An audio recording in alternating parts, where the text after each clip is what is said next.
Hey man, what's up? How you going, bro? What's up, bro? I can see you on here now. This is cool, bro. This is cool, eh? Yeah. Last time I couldn't see you, man. This is awesome. Much better, bro. You got personal action now, man.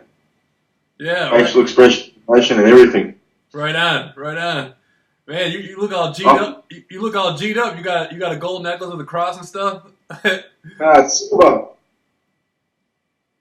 Yeah. So what? Yeah. So what's been going on, man? Is anything new been going on? Oh, you threw up the west side. It's been alright, man. They've backed off quite a fair bit, eh? Uh huh. But they're still there, still doing what they're doing. Yeah. But you said, man, you've been doing 11 years of it, though, man. Yeah. And the last 2 years of it just being way up. Yeah. Yeah, man, it's hard for me to imagine. I've been doing it for a year. It's hard for me to imagine 11 years. And plus, you being down under, man, it sounds like it's way more intense down there than it is up here. Yeah, man, it's pretty full on down here. I mean, you guys got more of a group support in the States. There's more of you guys. There's more Yeah, of you guys willing to come out.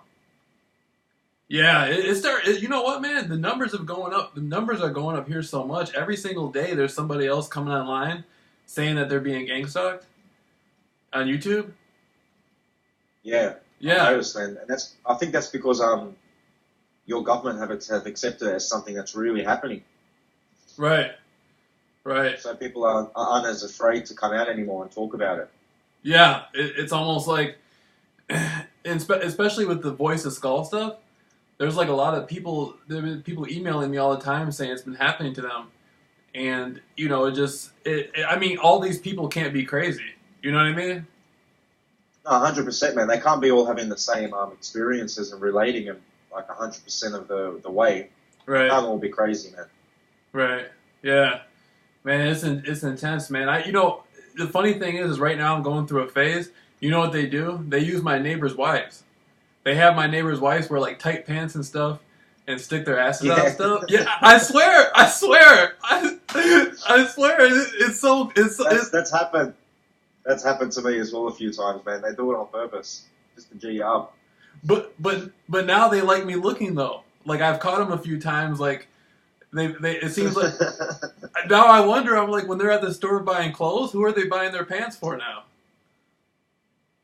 For you, bro. Yeah, I know, man. It's I like like the way you think, bro. yeah, it's like we gotta look for the positive stuff, man. You know? I like the way you're looking at it, man. Yeah, yeah. I've been speaking to a guy from the UK, man. Phil Lee. Spoke to him 2 nights in a row. Uh, They're putting him through a lot of shit, eh? Poor guy. oh, really? Fuck. Yeah. What are they hitting them with? Just putting him on medication, just sort of blasting him with the harassment and all that. I feel sorry for him. I've got it bad, but he's just not coping too well. Yeah, man. That you know what, man? Those doctors are dangerous, man. They get you in there, and they can convince you to start taking pills. And they can convince you to start taking pills. Then you're not in your right mind anymore. Then who knows what they can convince you to do next? They might convince. Exactly. They're convinced. They convince people to go to hospitals and stuff. And Yeah, to check themselves in, to voluntarily check themselves in, and then they're stuck in there. right. Then they can't get out. Then they drug them up, and they can't get out. It's over with. And It's a cruel process. It really is cruel. yeah, yeah. And you were saying though, we were talking before about how in Australia, the same people who are running the program down there are hooked up with the same people in the States. It's like really the same type of deal. Like they're all in on Yeah, together. that's what I think. I Right, think it's a giant pyramid, and some way and somehow they're all connected somehow. right, Because they're using the same techniques, man. It's like they're following the same rule book. right. See, the thing that really shocks me, man, is like, I had to really piss some people off to get put in the gang stalking program. Like I kept running my mouth about conspiracy stuff, and then I got set up to be killed, and then after I slipped out of that, I ran my mouth about that, and it's like I did so much, they eventually put me in the gang stalking. But with some people in the States, they don't even know why they're being gang stalked. It just happens. Yeah, well, I don't think you can do anything to get put into it. I think they just use any excuse to put you into it, like put anyone into it for that matter. Right. I mean, I was talking about Freemasonry, Right. and I guess that should be enough to get put into a program like this. Yeah. Excuse me. Yeah. But there are people, like you said, that haven't done anything at all. Right. And, some people with children, mothers with children, what are they going to do wrong? Right. So it's just not adding up, man. Yeah. Some guy. I was talking to this girl and her boyfriend. He went to a lodge and tried to join the lodge, and then they didn't accept him, and then they started gang stalking him after they declined him. I was like, whoa. Yeah. It's like, man. It's like he tried to become a member, and they rejected him and started gang stalking him. I was like, jeez. That's tough. He probably said something to him, or they didn't agree with something he said. I mean, they're a powerful network. They really are a powerful network. Oh, yeah. Yeah. You know what, man? I'll be honest with you. I ran my mouth about a business of a lot of people and a lot of stuff with the secret society stuff. That's one group that I stay away from is the Freemasons, man. Because they're you could run your mouth about a lot of different people, a lot of different groups, but you run your mouth about them, they're on your ass. There's nowhere in the world you can go. You know what I mean? No, there's nowhere you can go, man. You can't escape them. They got members everywhere. They got people inside this network just everywhere.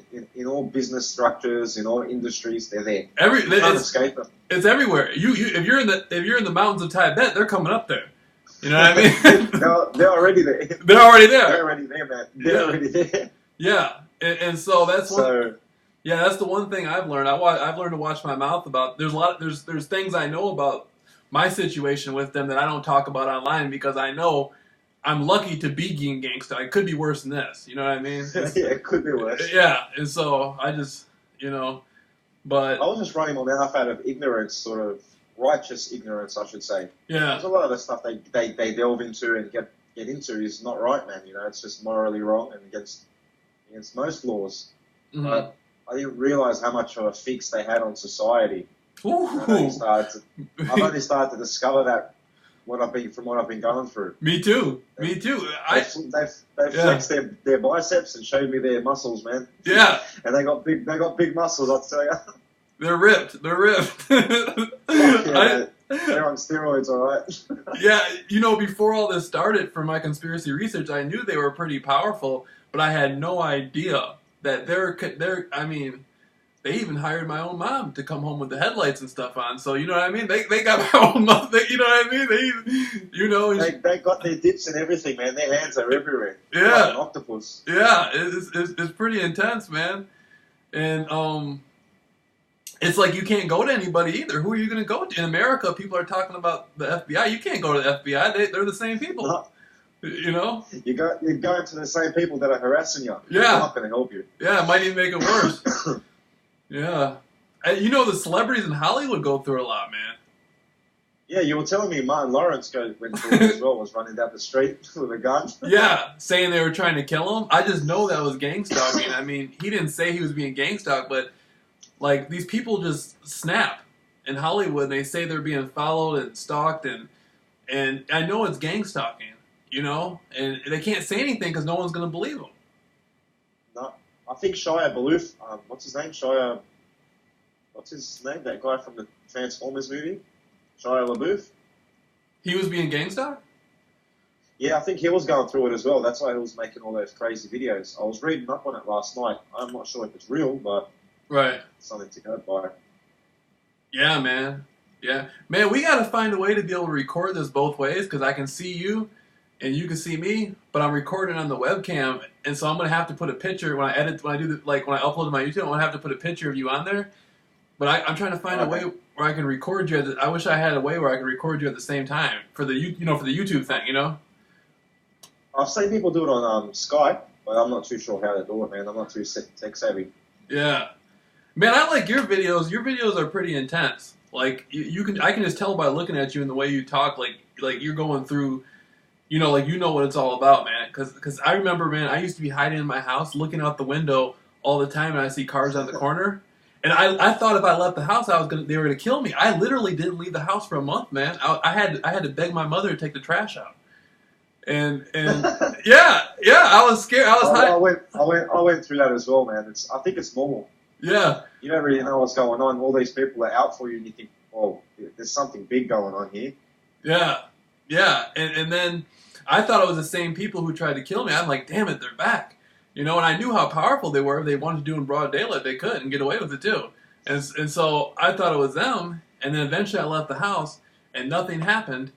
And then I said, damn it, what's going on? If they didn't kill me, what the hell is this about? Then I found out, oh, I'm being gang stalked, you know?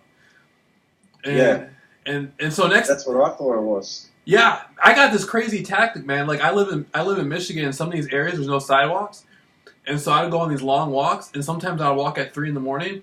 And do you know they would have a car coming towards me, and the car would pretend like it was going to hit me up until like the last little bit of time. And it was a thing where it was like chicken. They wanted me to move, and I said, I'm not moving, man. This is the same thing as me hiding inside the house. It's the same scenario, you know? And I'm like, if the program's going to kill me, it's going to kill me, and that's all there's going to be to it.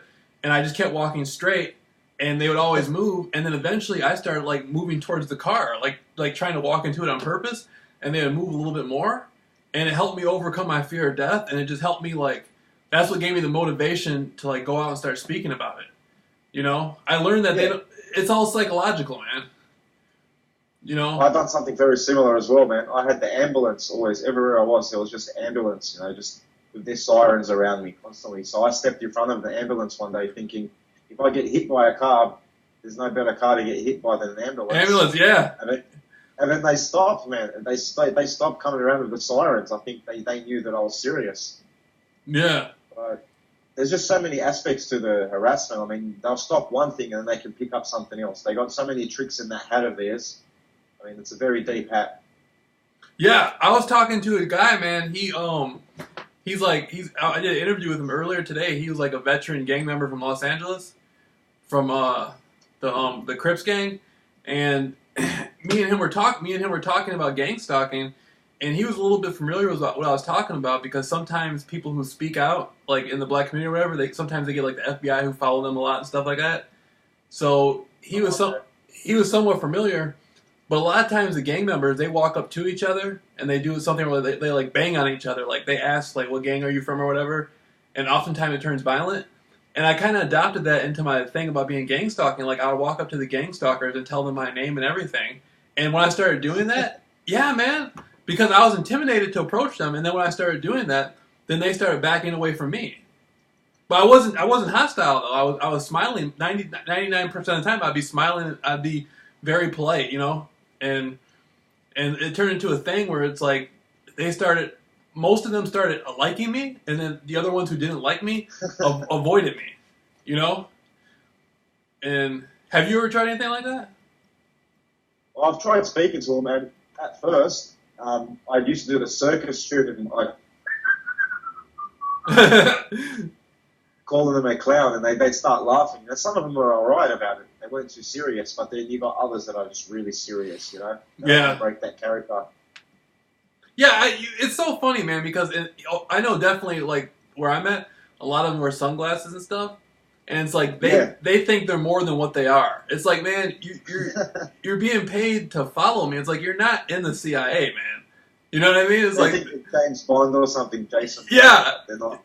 But yeah, like they pay one of your neighbors to watch you. Now he thinks he's like, you know, James Bond or 007 or something. You know what I mean? It's like, man. They make them feel important about themselves when really they're nothing. Right. Yeah. And so, I mean, if I know, like, if somebody walks up to one of them and shakes their hand and they don't do the Masonic handshake or whatever, then they're not really, you know what I mean? They're not in the clique? Yeah. Yeah, you gotta be, I always say, like, G'd up, you know, the G for the Freemasonry. I'm like, he's G'd up. He's a G, you know what I'm saying? Yeah, the G, right. Charlie G sign. Yeah, he's a G. And you know, I mean, dude, it's so amazing though, man. These people, like, even with the rappers or the heavy metal or the movies, all of them are in that clique. And it's almost to now, I think now, if you're not a member, that's why they gang stalk you. In the corporate world, if you're not with them, then they go after you. I don't think you can make it up to that level if you're not with them. Yeah. You have to be a part of them, Yeah. Yeah. So that's right, the rock sign, the diamond sign and all that. Right. Yeah. like Jay-Z does. Yeah. Do you And think he gets people to scream out Hova, like, Jehovah. yeah. Do you think there's people who are approached and they're taken off the list because there was a guy named Professor Griff. He did a lot of he was a rapper with Public Enemy, and Alex Jones has interviewed him, and there's been a lot of other people who interviewed him, but he was being gang stalked, and then it seems like he's not being gang stalked anymore, and now he's more famous than what he was before, and it's like they gave him. It's possible. I don't know. I can't prove it, so I don't want to say it for sure. But it seems like he was. I know what you're saying. Yeah. I know what you're getting at.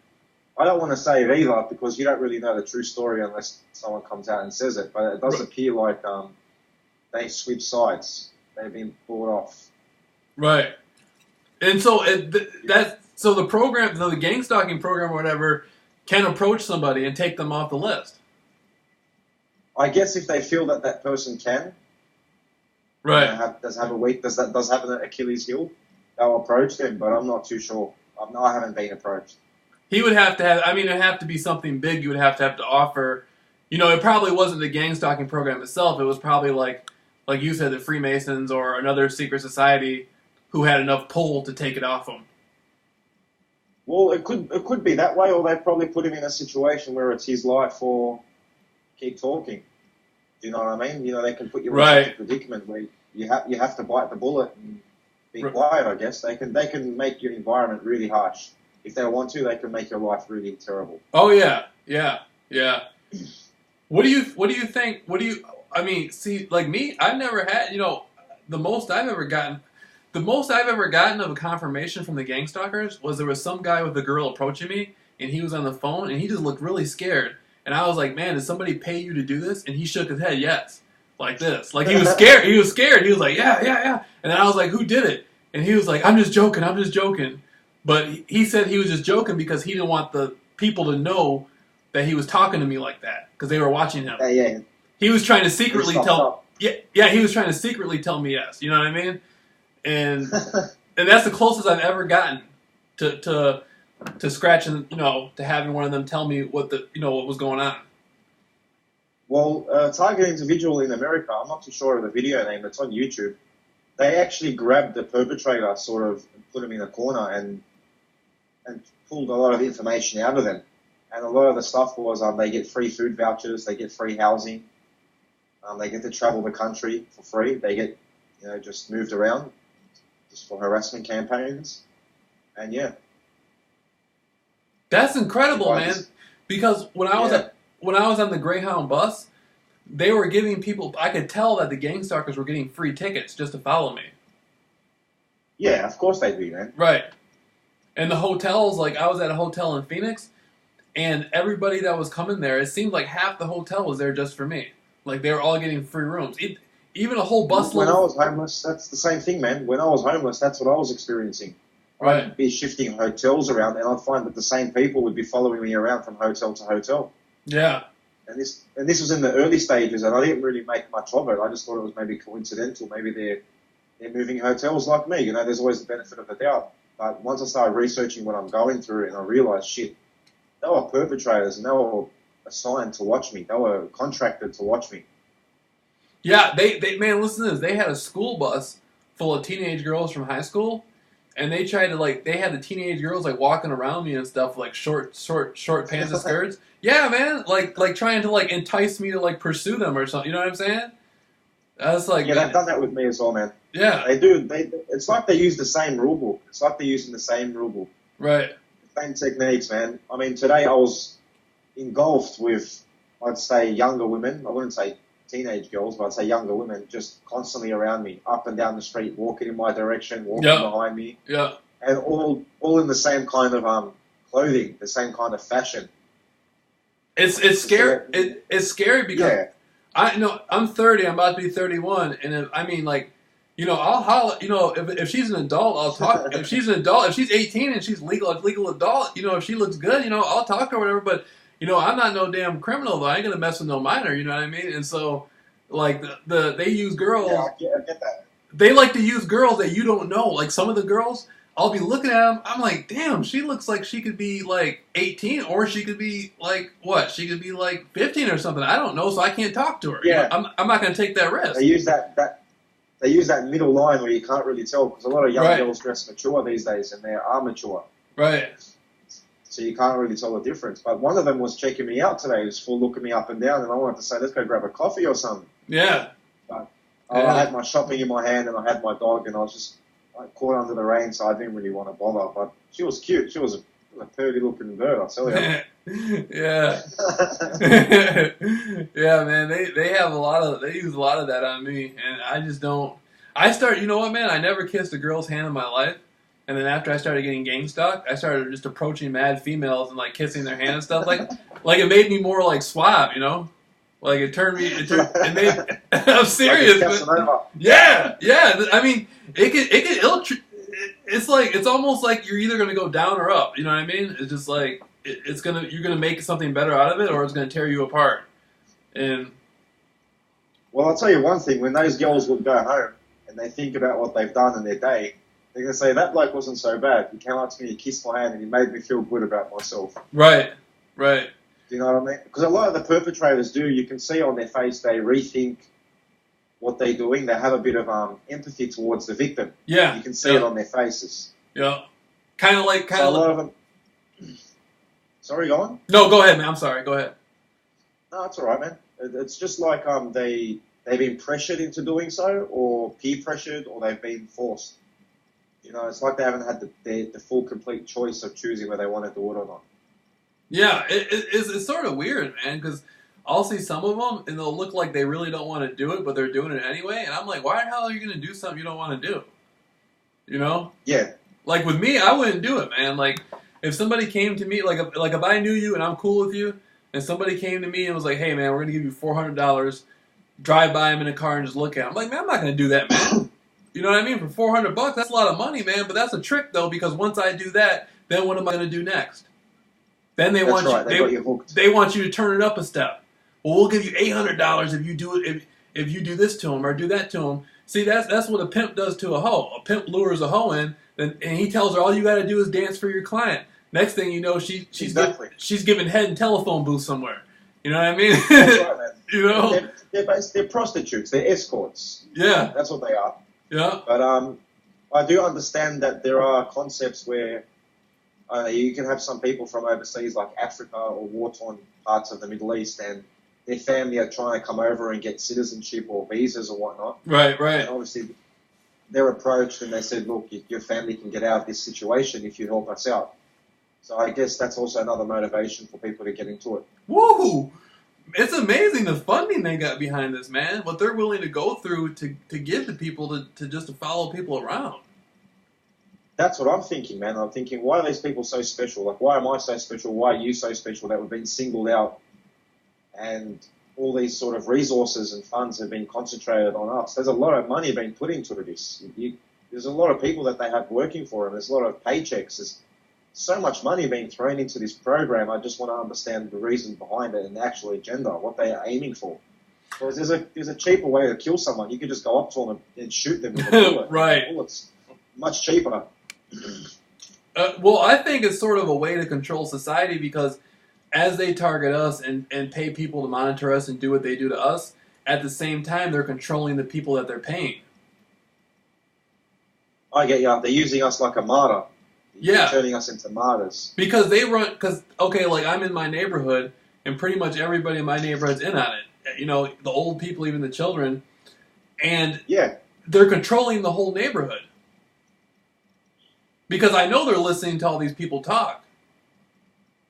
Well, I think it's just already established networks, like the community watch networks are already in play. Right. And whoever runs these programs gets to the leaders or the heads of these community watches or any network and sort of pulls them in and uses that pre-existing network. Yeah. Or a smaller ethnic community or whatnot, you know what I mean? Right. It's a trip, man. It's really a trip because, like, in a way, I don't know how you feel about this, man, but in a way, it's helped me, like, seriously, who I was a year ago, I'm way better than I was. And it happened through the gang stalking program. Yeah, on a psychological level, man, I'm much better than what I was 2, 3 years ago, 4 years ago. I've grown with this program. Yeah. It's been for the better. Yeah. But on a physical health, my physical body, it's not doing too well. You know what I mean? From all the radiation and all the poison, my organs are starting to shut down. Like my kidneys are starting to hurt, my heart's starting to hurt. I'm having breathing difficulties. So there's also two sides to it. You know what I mean? It can be really. Is it from them drugging you, or is it just from the electronic radiation weapons? I think it's a bit of both, man, because my body was filtering out the poisons, through the kidneys and the liver. And once there's toxins build up in your body, your kidneys and your liver find it hard to detoxify your body, and they start to hurt.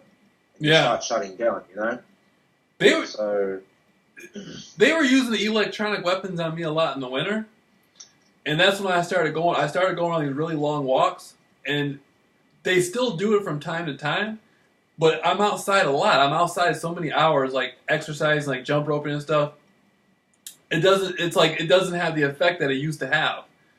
And so I don't know if it's because I'm outside more or, you know what I mean? Like I try to be outside the house as much. Sure. Right. I guess when you're moving around a lot, they find it hard to hit you with these waves. It's only when you're fixed or situated laying down or on the couch or on the computer or something, you're not moving around, they can target you constantly. Yeah. Yeah. I mean, in today's world, especially here in the States, people are already in their house so much and on the phones and watching TV and on the computer. I mean, there's a lot of people here in the States who have become like, what's the name for it? I forget there's a word for it, but they never leave their house. Domesticated. Yeah, they just don't do anything. They don't go anywhere. There used to be a time where people used to go to the parks and meet each other and hang out and do stuff. Now it's all like computers and stuff. So human beings aren't. Oh yeah. Right.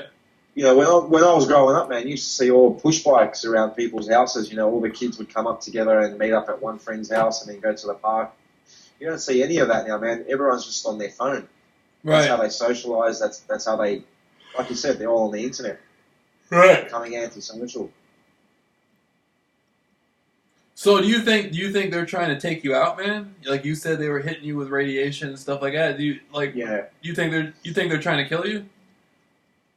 Well, yeah, man. You don't put someone through what they put you through and don't expect that person to either kill themselves or to develop a mental health issue or a physical health issue. Right. You just can't do that to even an animal. It will get sick. And obviously the end result isn't going to be something that they're aiming for as positive. It's got to be something negative, man. How do you think there's a way out of it? Well, I believe that when the world's economy collapses, this will stop. Because then they'll have a lot more people to concentrate on. I think this is just they're trialing a lot of technology on us. They're just like the first wave.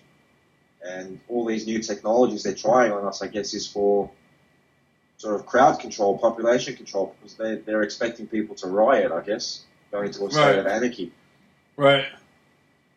Especially what this new thing that happened in America with this African guy being shot again. It just seems like they're provoking the people for another riot. Yeah. I mean, that's been happening so much now. It always has been happening, but now it's in the news more. Like 30, 40 years ago, the police would do the same stuff, but it's like they never really put it in the news. They kind of swept it under the rug. It might make the newspapers or what, but now it's like they want people to see it. They want it to have a lot of attention. 20 years ago, stuff like this in the States, like a young black teenager getting shot, that wouldn't make national news. I mean, the Rodney King. Just it's like a spark, man. I mean, there's fuel poured all over the stage, and that's a spark. All they need to do is just ignite it. That's what they're aiming for, I guess. Yeah. And to be honest with you, man, I think like a lot of the stuff might not really be real. I mean, I think a lot of it is real. They are killing people, but I think some of it's also like actors. It's staged, yeah. Yeah, like people getting paid to say, like it's probably like it's like the gang stalking thing. It's probably just actors just acting it out. That's what I think, man. Right. I mean, we were talking about this last time. It's very similar to the Truman Show. Yeah. Yeah. So everything's an act. Everything pretty much is an act. But I'm not saying that people don't get hurt in the process of these live theatre. They Right. have to make it as real as they can, I guess. I mean, and the person might think they're being an actor, and they might set him up to kill him for real. You know what I mean? Like that might be something. Pretty much. That might be something that happens too. You know. This stuff is crazy, man. Like the gang stalking program is paranormal because I was talking to this guy and he was hearing noises on his roof and around his house, and I was hearing that too. They can tap your house. Yeah. They've been doing that to me. They were doing it last night as well, just throwing things at my window, trying to keep me awake. Yeah. No, they had people outside throwing things? Yeah. Damn. I've been I counted it about 10 times, I guess, last night. Every single time I sort of get to sleep, they throw something at the window. I've been ghosted before, where they would take my rug and turn it over outside, or they'd move the chair around, but they never actually physically threw anything though. No, they've taken things from my house and then returned them a few days later or a week or so later. Damn! They did that? Yeah. Damn! See, dog, you're on a deep level of the program. They're hitting you. It's pretty full on. They got you an intense level, man.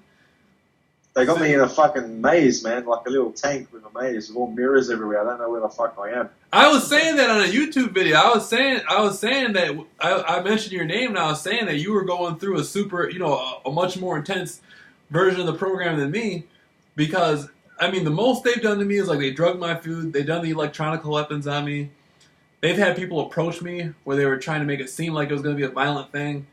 I confronted the people, they turned around.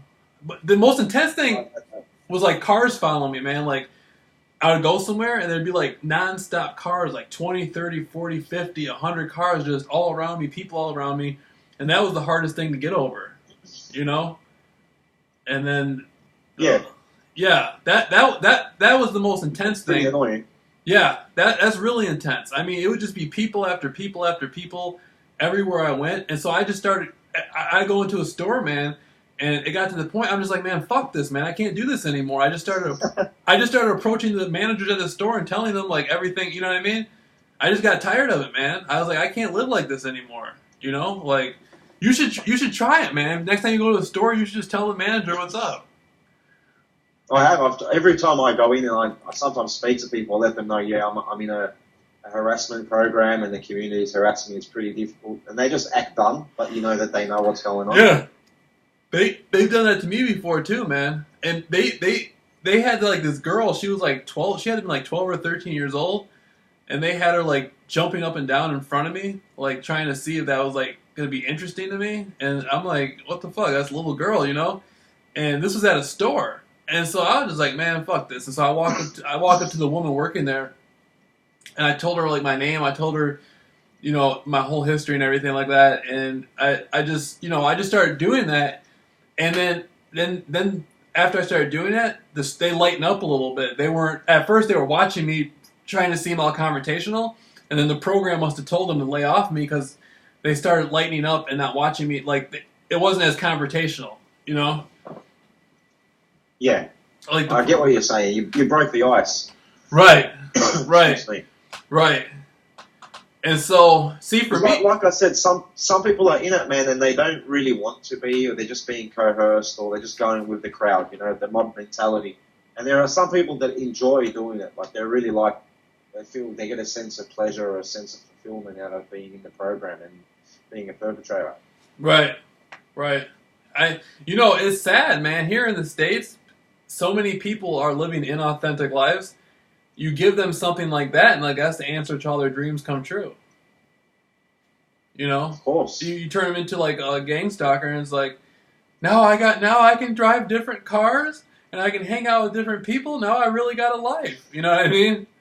It's like and especially a lot of people with drug addictions and they're on drug programs and stuff. They get paid. They get more drugs. So, there's a lot of incentives for people. Everyone's got an Achilles heel, I guess, and they get at that.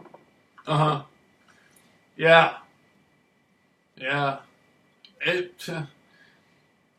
I live in this neighborhood, man. I'm getting out here by the end of the summer. Like it's a cool neighborhood. There's nothing wrong with it, but That's why I'm on here trying to network with people, man. It's like I want to get out of here by the end of the summer, man. You know, if you get gang stalked in one area for too long, you get sick of seeing the same stuff over and over again. You're just like, damn it. That's exactly right. You That's know? what I'm in the middle of the process of now, man. Is getting a transfer. I want to leave the state. I want to go maybe Northern Territory or Queensland, man. Get off the grid. I want to go check. I want to check my health out first, and Yeah. run all the proper checks to see if there's everything wrong with me or whatnot. Right. And like you said, man, you get sick of seeing everyone. You get sick of the same environment just being so hostile towards you. Even though there's nothing wrong with the area, the suburb, it's a nice area and that. But you just have negative experiences, say for 12 months or 2 years or whatnot. You just want to leave. It makes no difference if the program's going to follow you or not. Right. You just want to leave. That's all. And I'm in that predicament right now. I need to get out. Yeah. Yeah, I've been living here, man. I've been living here for a while, and just like this last year, this gang stalking stuff turned me into a whole different person. And it's just like I just don't feel like I feel like I've outgrown my old ways, like my old self. I've outgrown who I was. You know what I'm saying? And just like, I want to be somewhere else, do something. Backflip. Yeah. Yeah. It does change you. It has changed me quite a fair bit, man. I've changed a lot. Yeah. Man, how long have you been doing YouTube? Probably the last year. Last year? Yeah. Did you used to do conspiracy stuff online or just as gang stuff? No, nothing, man. Oh, really? As soon as I started working out what I'm going through and the program, I started making videos because I noticed once I started posting things on certain harassments and whatnot, the harassment would stop. Like the people with the high-vis vests, the yellow vests, would follow me around everywhere. And once I put that up on YouTube, they stopped. Uh-huh. I had the red ute follow me around constantly. What do you call them in America? Trucks, the tray on the back. Yeah. We call them utes down under.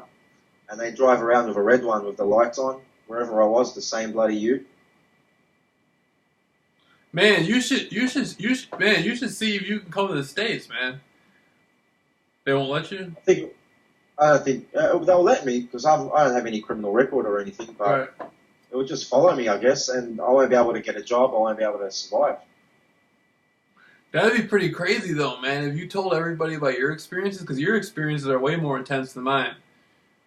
You've had. They don't fuck around in Australia, mate. I'm telling you. I mean, Yeah. the CIA and all that in America are pretty full on, yeah, but in Australia, mate, they're not to be underestimated. I'll tell you that. Right. Right. Yeah. Yeah.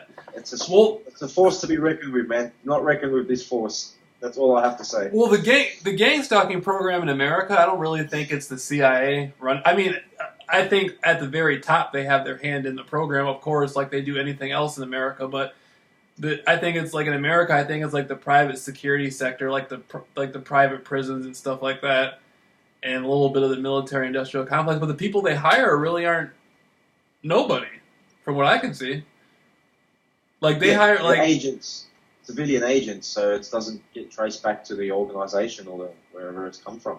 Right. Most of them are like, I don't know. They just hire people, and it's just amazing, man. How they give these people. It's like, what the fuck? You're gonna give that person that much just to follow? You know what I'm saying? It's crazy. Like they'll give them new cars and furniture and shit. And it's like these networks could be established for national security, against terrorism, because of what we face in the world at the moment. Right. It's very easy. It would be very easy to put a network like this together and get away with it. Right. And get the funding for it under national security. And obviously it's being misused, man, and taken advantage of and being used against innocent people. Yeah. No doubt. I think what's happening is it's going to come to the surface more and more what's going on with the gang stalking. I think that'll be the case in the USA. Right. You guys seem like you're winning the battle. If the government sort of acknowledge that it's happening, then that's sort of half your battle over, because people can no longer say you're crazy. They have to actually take what you're saying into consideration. Yeah. But most targeted individuals in Australia just disappear. I mean, I've got on my playlist on my YouTube channel Australian targeted individuals, and I've tried to make contact with a few of them, and they haven't replied, then their videos have been posted like 3-4 years ago, and they just disappeared. So I'm not sure what happened to them. But they didn't look like they were in a good state in their last few videos. It looked like they had been beaten. Damn. They had been abducted and beaten. They had been abducted and beaten? No, they just look beaten down, like they're broken as a person. Oh, defeated. They don't want anymore. Yeah. Psychologically and health-wise, they were just their last videos that they posted. They didn't look too good, man. So they could have just sort of maybe reacted, gone crazy at a perpetrator and been locked up. Or they could have been killed. I don't know. See, there's one thing I noticed here in the States, man. There's a lot of people that sit there, and it's like they keep giving the program like I mean I know the program's intense on everybody, you know, to some degree, but there's people who just sit here and talk about like how much power the gang stalkers have, and they just say that over and over again. What do you think of that? Well, I guess you got to respect your enemy, the opposition, and that's the Japanese Bushido way, I guess. Right. Respect your enemy. Right. And identify and be realistic about your enemy's power and whatnot. But I think feeding him too much power and giving him too much of a vote of confidence helps them in a way and doesn't help other target individuals. You know what I mean? If I'm sitting here saying that the perpetrators are almighty and all-powerful and omnipresent, and another target individual is in the beginning stages of the program, you know, in discovery, trying to work out what's going on, that's not going to give them much hope. Right. That's what's happening. I think some of the people online here in the States aren't really being gang stalked. It's like they're gang stalkers being paid to make videos and talk about how powerful, how it's like unbeatable. Like they're paid. It's psychological. They're paid. They're what do you call it? Fuck, I forgot the name for it. Controlled opposition. Yeah, I think so. Yeah, it could be a setup. Just like a sort of to how can I put this, glamorize the perpetrators in the program, right? Grow it larger than what it actually is. Yeah, that's what goes on. That's what goes on. And to be honest with you, man, after I got used, I remember, man, I used to wake up and there would constantly be cars. As soon as I went to the window, there'd be cars rolling by. They'd be everywhere. Like I go walking, there'd be all kinds of cars, and it still is now, but it's just not. It doesn't feel as intense. Yeah, you've adjusted to it. It's sort of like you become calloused. Yeah. You know, when you use your hands callous up, they don't feel the pain when you're using shovels or working with them. Yeah, yeah. It's the same with us, man. Yeah. You become numb to it. Right.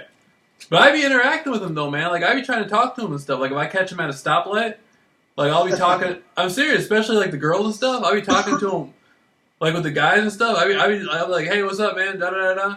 And it's like sometimes they'll just be really freaked out. Other times they'll like go along with it. You know? Yeah, well, I tell them, oh, your lights are on, man, your high beams are on. And it's during the day. And they'd say, oh, thank you. But they know their lights are on, and they don't expect you to sell them. But you catch them off guard. And I used to give them the finger sometimes. I used to go past and scratch with my roof. Yeah. Give them the finger or whatnot. Or I used to just call them clowns or 007 or something, or Austin Powers. You know, I was real smart ass in the beginning. I think this is why they came down real hard on me. Yeah. Because I was real cheeky towards them. I was just joking, laughing, taking it as a joke and not taking it too seriously. Right. That annoyed them, I think. Yeah. They what they've done to me in the ending. See, this is like where I'm at now. They just constantly use women against me, man. Like they go and recruit these white blonde haired girls that are fine as fuck, and it's like they use them against me. Yeah, it's crazy, man. It's crazy. Well, you know how they know how to harass you, man. What techniques to use. Just say you're on the internet and you're looking up things and whatnot, and then there's a picture of a girl that comes by on the internet, like, you know, on the advertisement or whatnot, and you pause on that advertisement.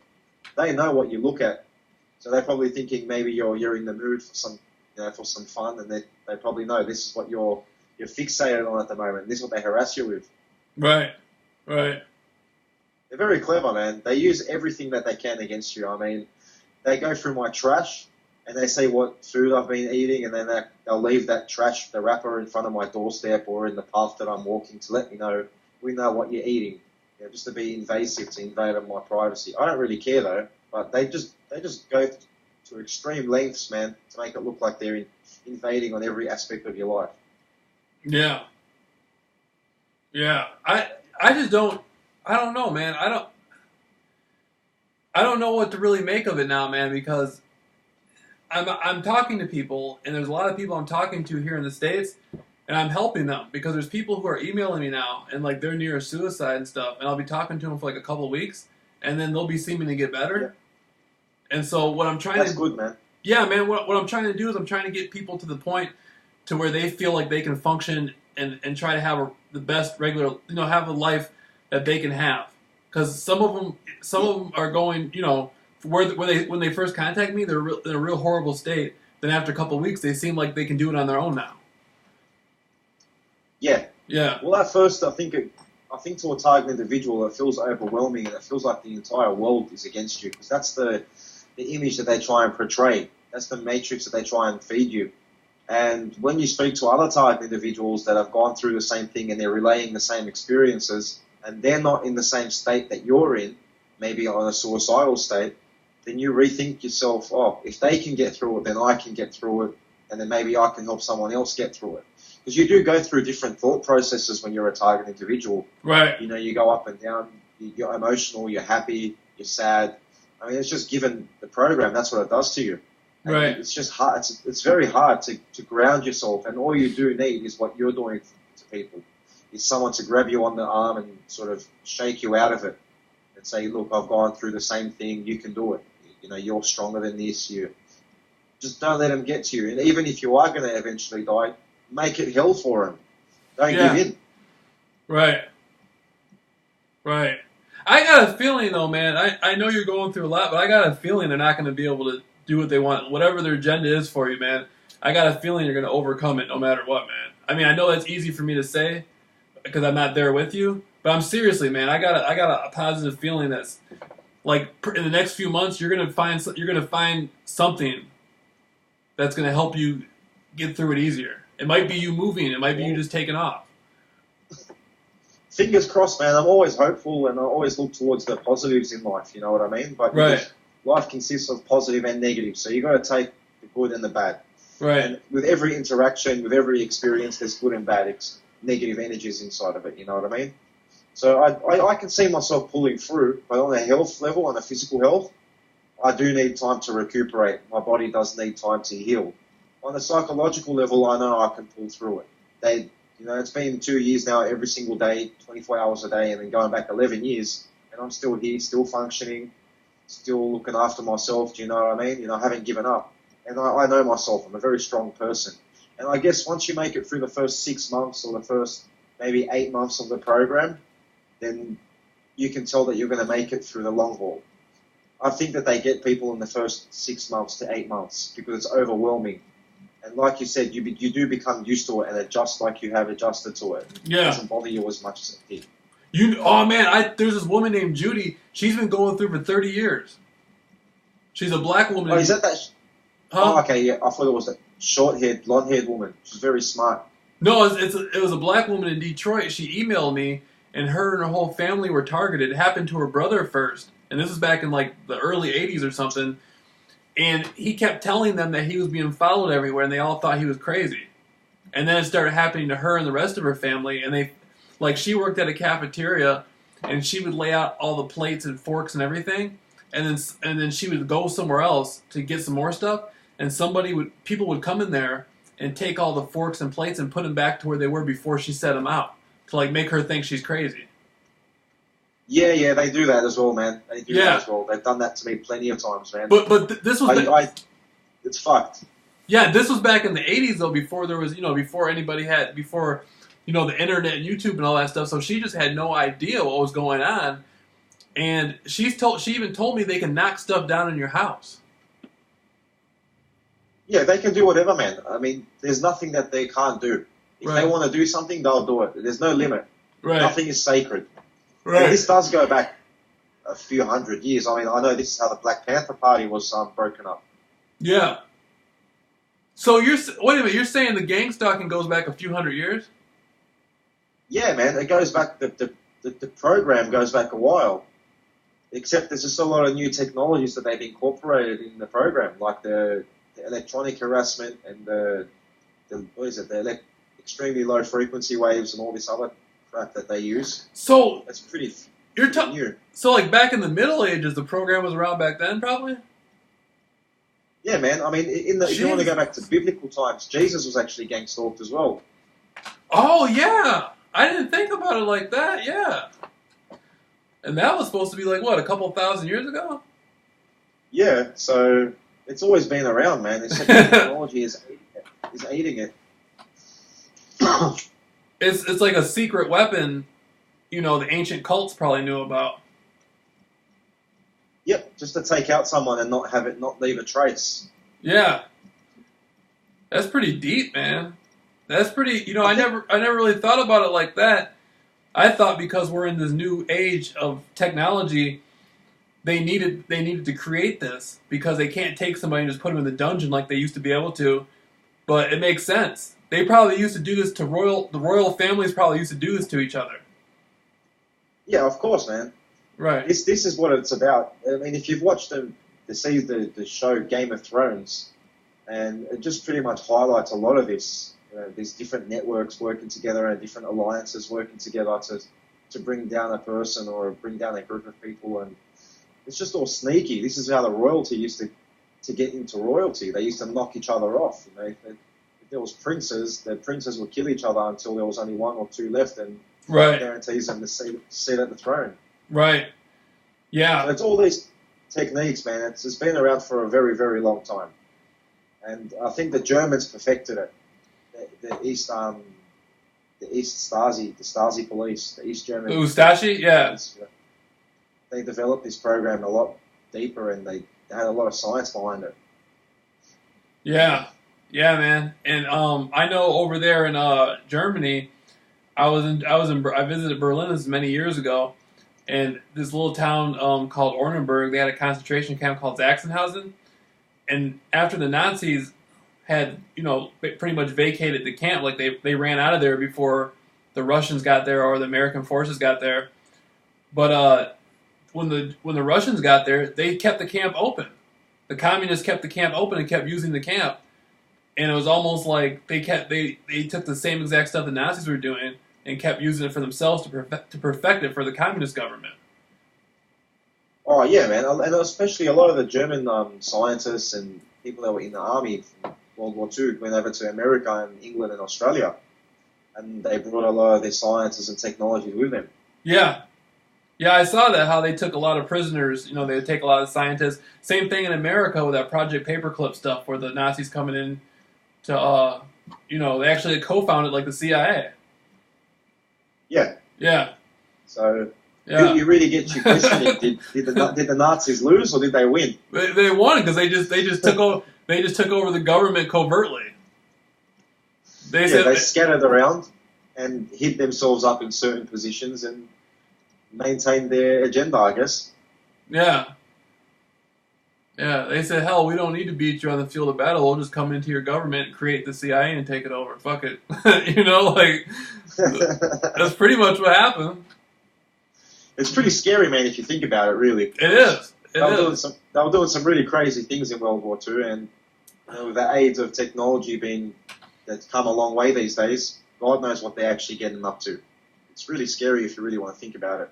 I think stuff like this, like the program, I wouldn't be surprised if like a lot of those rich Nazi families, owned a piece of the program themselves. Yeah, man, that's the Fourth Reich. The Third Reich shut down, and this is the Fourth Reich. Right.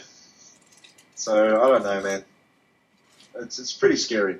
This is something I probably don't want to get into talking about, Probably piss off a lot of crazy Nazi scientists or whatever. Yeah. Don't want them coming after me. I know what you're saying, man. We'll leave it at that. I know exactly what you're talking about. Yeah. It's a trip, though, man. I was talking to my friend Steve, man. You got to talk to him sometime, man. I did a couple interviews with him. He lives over in Sacramento. They were flying drone planes over his house. What? Yeah, drone planes, man. Like army stuff, And then, like, his neighbors mimic him and tell him he's crazy. Like, they'll come outside his window at night and tell him he's a mental case. and like they hit him with the B2K and he hears voices all the time. Like they really socked it to him, man. They want him to think. Then they had him on like 14 to 17 different sorts of medications, and then he had to go see a therapist and look the therapist in the eye and tell the therapist that there was no such thing as gang stalking. That's got to be hard, man. Yeah, they were trying to put him away in a hospital, man. I think they were trying to kill him. Or, and then he emailed me, and I started talking to him. I told him, man, get off the drugs, man. You're on too many drugs. You can't think clearly on 17 different drugs, And no, you won't function. You won't function. Yeah, and he cut it in half. He only takes half of what he used to take, so that's a good step. That's a step in the right direction, But he's doing... Of course. Yeah, he's doing a lot better, man. And so, he's doing a lot better. And so it's just like... It's just amazing, man. The traps they got for people out here. I think when they get you on medication, the program intensifies for the individual. Yeah, because you're in a state of confusion. I think the drugs are linked to the voices. I think they probably aid it. Yeah, they probably help it a lot more. Yeah, because the doctors I haven't had V2K. I haven't heard any of that. Yeah. I've had the electronic harassment, but I haven't had any. I haven't had the V2K. But I'm at the point now, man, where it's just like whatever they're gonna do, no matter what. And then I gotta do what I gotta. I mean, you know what I mean? Like they're gonna do. You can't stop the program from doing what it wants to do. No, you can't. I think it's the way you can't stop what's happening to you. Right. But what you can do is sort of change the way you're dealing with it. I think that's the only thing that a target individual can do. And right. They can do that to help themselves. If you spill a glass of milk, you can make it like it's nothing, or you can sit there crying over it. It's just the way you handle a situation, I guess. And sometimes it's a lot harder to handle. I mean, they get you with things, man, that they really get you with your weak spots. They pinch you and prod you, and they have their ways of twisting your arm and causing you pain. You're going to squeal and scream one way or another. Yeah.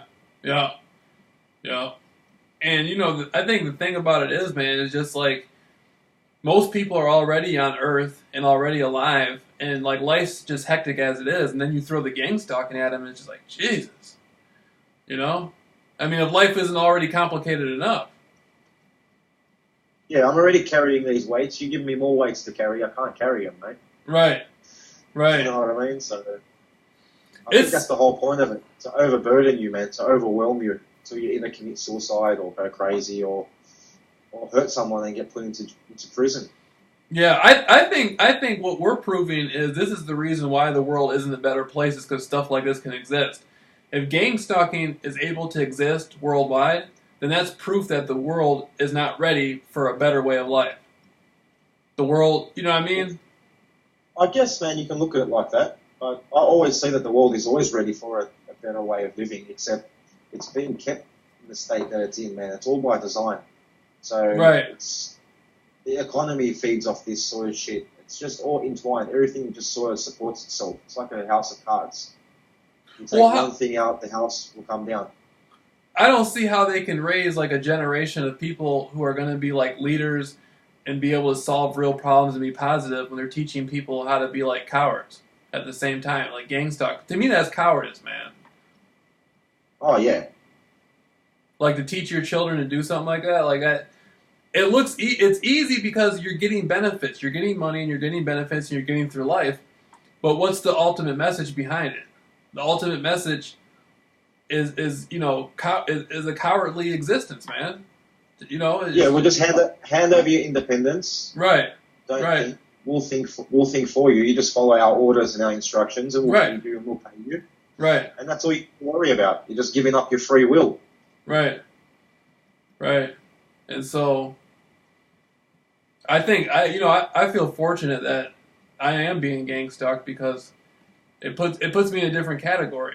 I mean, I don't know if you feel the same way, but it puts me like it says there's something about us that's different, man. Because like Steve was saying, for these people to spend all the energy they're spending on us and money they're spending on us, something like that, there's something about us that's much bigger than we know.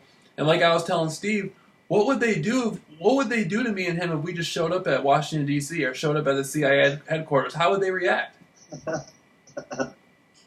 They know who you are, I reckon. They already know. It's not like they're gonna.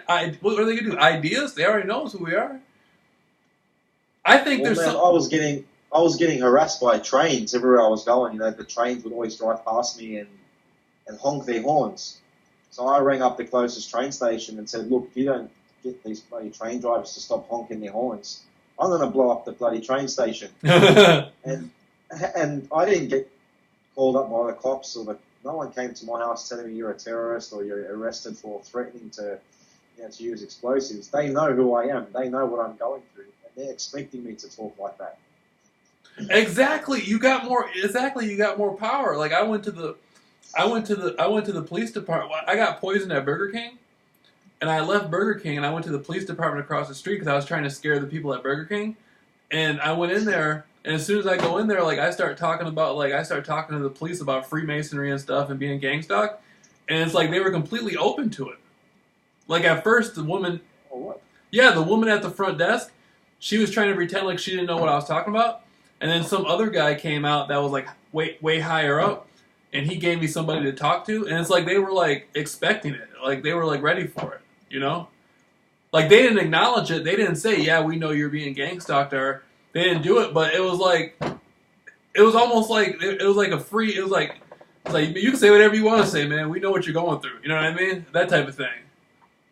They know the go, man. They do. They know what's going on. Right. And so it was pretty cool. It was like, they already knew who I was. You know, it was like, you're a celebrity. It gives, like I say, being famous, it gives you a sense of power, man, because, like, I look at it like, what would actually happen if we went to, like, the Rockefeller Plaza or, like, you know, the Empire State Building or something?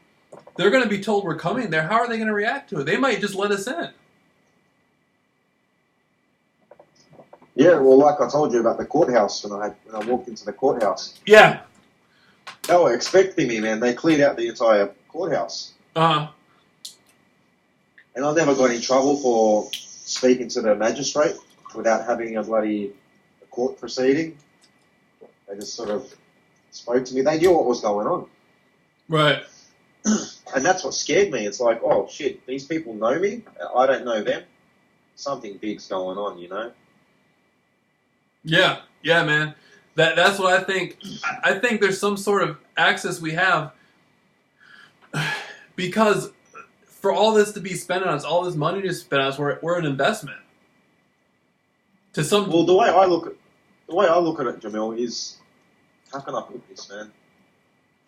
You know, society as a whole is controlled. You know, right. Everyone's in a sort of mass hypnosis, and this is in all countries around the world. And you know, you do get people that snap out of it and start seeing society for what it is, and they have to be put under a stricter sort of conditioning or program to sort of get them to go back in line. And I guess if they don't fall back in line, they get killed off. It's just like having a farm with cows on it, and you know, you have one cow that's going rogue and just, you know, not doing what it's supposed to do. They put it down. They take it out of that paddock and kill it. But there has to be, see, where I'm at on that is there has to be some sort of referee thing, because no one's come into your house in the middle of the night and tried to, like, inject you with poison or something. See what I'm saying? Well, they have tried coming in my house, but the way I set my house up at night, they can't get in. I barricade all the windows and all the doors. And, you know, if I hear someone trying to wiggle their way in, I'll have enough time to defend myself. But they have tried. They've opened the front door. They've got a key to my house, so they've opened the front door, and the door wouldn't open all the way because it's barricaded. And I just looked up off the couch and sort of seen them looking in, trying to get in, but they can't get in because I have to do it quietly, otherwise they'll wake you up. Well, what? Okay, so I mean, I see where you're coming from on that, but what I'm basically saying is, if these people actually wanted to kill you, they could have actually done it. What's preventing them? Like, there has to be some sort of refereeing going on, to some degree. Oh, well, there's obviously some form of limitation, if that's what you're trying to say, for what they can and can't do. I guess they're trying to keep it sort of hush-hush. If they want to shoot you, it makes too much noise and people start asking questions because they can hear the gunshot. There has to be an investigation, you know? I know, man. If you've been complaining to the cops or been writing to authorities, you've left a paper trail, so there has to be an investigation. And Well, they want it to not to fall back on anyone. So if you kill yourself or you run off trying to sort of escape, they can grab you when you're trying to hitchhike and make it look like that you've run off, and disappeared on your own free will. Well, it doesn't fall back on anyone. You know, like with black magic, Yeah. they always try to get the person to agree to it. Like it's your free will. It's free will. It's your choice. So what I'm getting at is there's like certain rules. There's certain things they really can and can't do. I mean, like sort of like boundaries that they can't step over. I haven't noticed that, man. I mean, there's not one thing that they haven't done. I mean, maybe I'm just sort of overwhelmed and I'm being a bit of a sook about it, but I'm not sure, Jameel. I don't know if there is limits or if there is someone telling them what they can and can't do, in the sense where, you can't poison him. They'll just do anything that they can to get you. Well, see, it doesn't fall back on them. See, with your situation, you had told me a little bit about how you had like a family history that is a little different than most people. Yeah. Most people being gang stalked don't have the background that you have. And so I'm wondering maybe if they're hitting you harder because of that? Well, I do guess because I've been trained. I mean, I guess I was trained to be a perpetrator growing up, and I just sort of rebelled and went against it. Because remember, I was speaking to you last time about joining that secret society. Well, that was my sort of chosen family destiny, I guess, however you want to put it. Right. But there are other target individuals that have the same storyline. Yeah. Where it's sort of like, if you don't want to go along with, if you don't want to go with it, then, we'll go over you, so to speak. Yeah. And if you're sort of brought up in a family or in a society or a community that are pretty much perpetrators, and you're brought up in that certain aspect, but you're not aware of it, you still got you got knowledge on certain topics and certain understandings that can assist you in the program if you've been placed in the program. So the program is obviously intensified to suit your understanding. Yeah. See, does that make sense? Oh yeah. You're actually you hit something that I've always thought was that they usually know more about people than people think they know. I think there's a lot of people, like there's this girl I was talking to, and I think she's being targeted because of her family history, but I don't think she actually knows her family history, but they do. Yeah, you're right. That's exactly right, man. Because I don't know everything. I just sort of connected a few dots, and just from certain memories that I just started having recently about my childhood, right, I started to look at things in a mature light and sort of work things out, and I realized, oh crap, this is all to do with my past and my family and I guess community. But it's just deep, man. I guess most target individuals have been put in the program from a very young age. Yeah, I was talking to this guy last night, and he was saying that he thinks his parents were being monitored, and then when he was born, he was just monitored because he was born from them. Yeah, I do believe that's generational as well. Yeah, it's really weird, man. It's like when you start getting targeted and you look at everything that's going on, it's like you go into a different dimension almost, a reality. It's just like exactly, man. You're just Alice in Wonderland. Yeah, it's like my God, this is the way things really work. Yeah, it's an eye opener. It really is an eye opener being put in the program. It gets you seeing how society is actually run, just how the world is really run. Because before you put in the program, you don't see behind the curtain, and then when you go through what we're going through, you start researching and your eyes start opening up and you start seeing things and say, whoa. I've not seen that, but I can't go back now.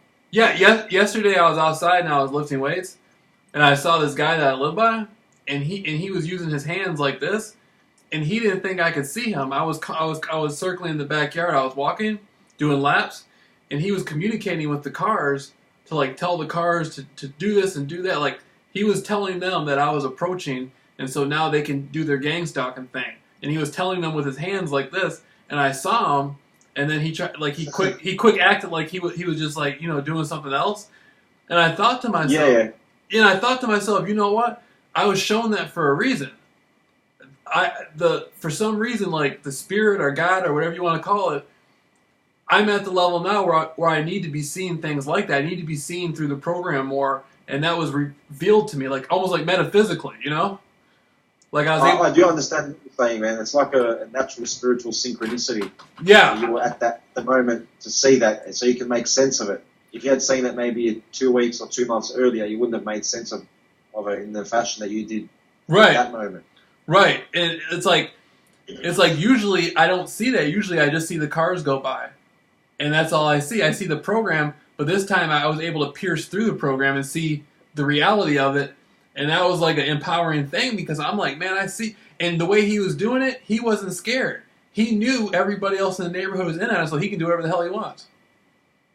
Yeah, he was confident that he had the backup. Yeah. He knew that the backup was there. He knew the community was going to back him up, and no one was going to, who the hell is going to come and tell me? Everybody's making money off me.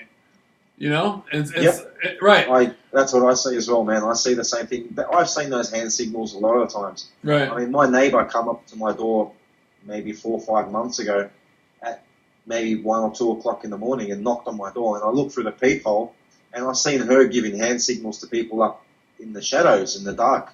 Right. So I just didn't know. I knew that she was obviously trying to set me up for something, so I didn't open the door. I left it at that. But I have seen them do hand signals, perps in cars do hand signals to other perps. I've seen that a lot of times, and then I don't think we're supposed to see that. They're supposed to be more covert about it, but hey, how much more covert can you get? If we see it, we see it. Right. Well, my thinking is it's just like of all the money these people get and everything they get, why the hell do they still got to do hand signals? They should be trained well enough to just know what to do. I mean, you got furniture, you got cars, you got all this stuff.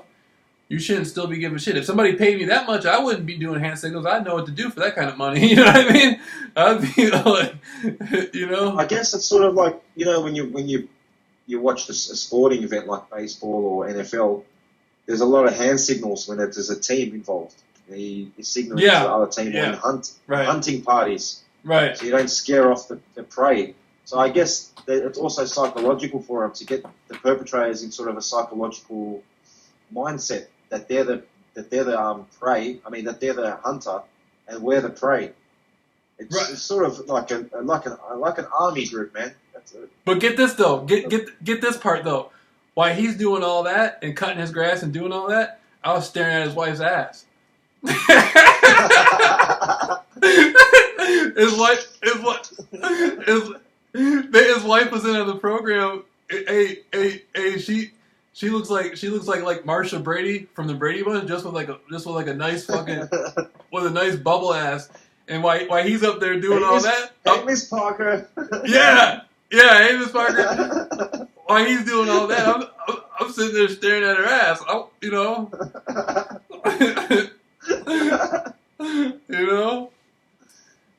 Man, you're so funny, man. Because sometimes I see some really hot girls like that they try and tease me with, and they're so hot. Usually, if I wasn't angry, I'd be looking at them. But I'm so pissed off at these perpetrators, I don't even look at them. Oh, really? What do they do? Okay, like say you're out walking around. What kind of stuff do? They just like stare at you? Yeah, they stare and they smile. Like, how can I put this, man? It's like they give you the look, but you're not allowed to touch or anything. You know what I mean? Like, they're sort of dangling something in front of you that you can have if you weren't in the program. Just to antagonize you, I guess. Oh man, they did that to me. I was at this club in Phoenix, and they kept having like couples like come and sit down by me and like hug each other and kiss each other. Yeah, they do that, man, and they look at me as well. Yeah, they're really like Romeo and Juliet. They're real lovey-dovey. You can tell it's over the top. It's not natural. They hold each other's hands and I love you, baby, and kiss each other, and they turn around and look at me. It's sort of like to antagonize me, like, oh look, you're alone, you're by yourself, and sucked in, you can't have this, just there you go, in your face sort of thing. You know what? I think it's cute. That's turned me into a dog now, man. Like I've it's turned me into like a player, man. I just be trying to hook up with every girl now and stuff, just like yeah. Before all back a few months ago, like You know, I would have wanted like if I was interested in a female, I would have wanted like a relationship or something like that. Now it just turned me into like I just want to get laid. You know? That's it, bro. You just want to Yeah. get down and dirty. Yeah, I don't got, I mean, after everything, the program makes you rough, man. It turned me, it's like you've been conditioned by the program. It's like you're a dog or something now, It's like I'm not even human anymore. Yeah, you're like Jason Bourne, bro. Yeah, it's crazy, man. It's crazy. Your whole way of thinking changes. Just the way It you. does, man. Yeah, And you start thinking more ahead. You start thinking more ahead. You're more. You don't do things as random, I guess. Everything's more thought out. right, right, and you can see a lot of times I can see the gang stalkers. I can tell when they're rookies because they hesitate so much. Yeah. Yeah, there's so much hesitation. You can tell who's been doing it for a long time and who hasn't. Yep. Yeah, yeah, They show a bit of fear. The newcomers show a bit of fear. It's a bit uncomfortable because they're not used to it, like you say. And then you get some of them, man, that are really good at what they do. I mean, I tried to walk behind one perpetrator, and I'm a young guy, I've got tattoos, I do look a bit rough, and it's probably maybe 7 o'clock in the evening. And this is a woman with glasses, probably a mature age woman. Probably didn't show any fear, didn't show any hesitation or anything. If that was a normal woman, just a normal civilian walking in the street, and I had walked that far behind her, yeah. she would have at least turned around and shown a bit of concern. Right. Maybe thought you were like, one of those young guys on drugs, like trying to rob her or something. You know what I mean? Yeah. Yeah. Anything, man. It's just not a safe situation for a woman to have a young guy walking behind her. Right. Especially in a quiet street. So if they don't turn around or react, they're perpetrators, man. They're in an act. They're stuck in the act. Right. They're taking on the character, and they're not showing you any fear.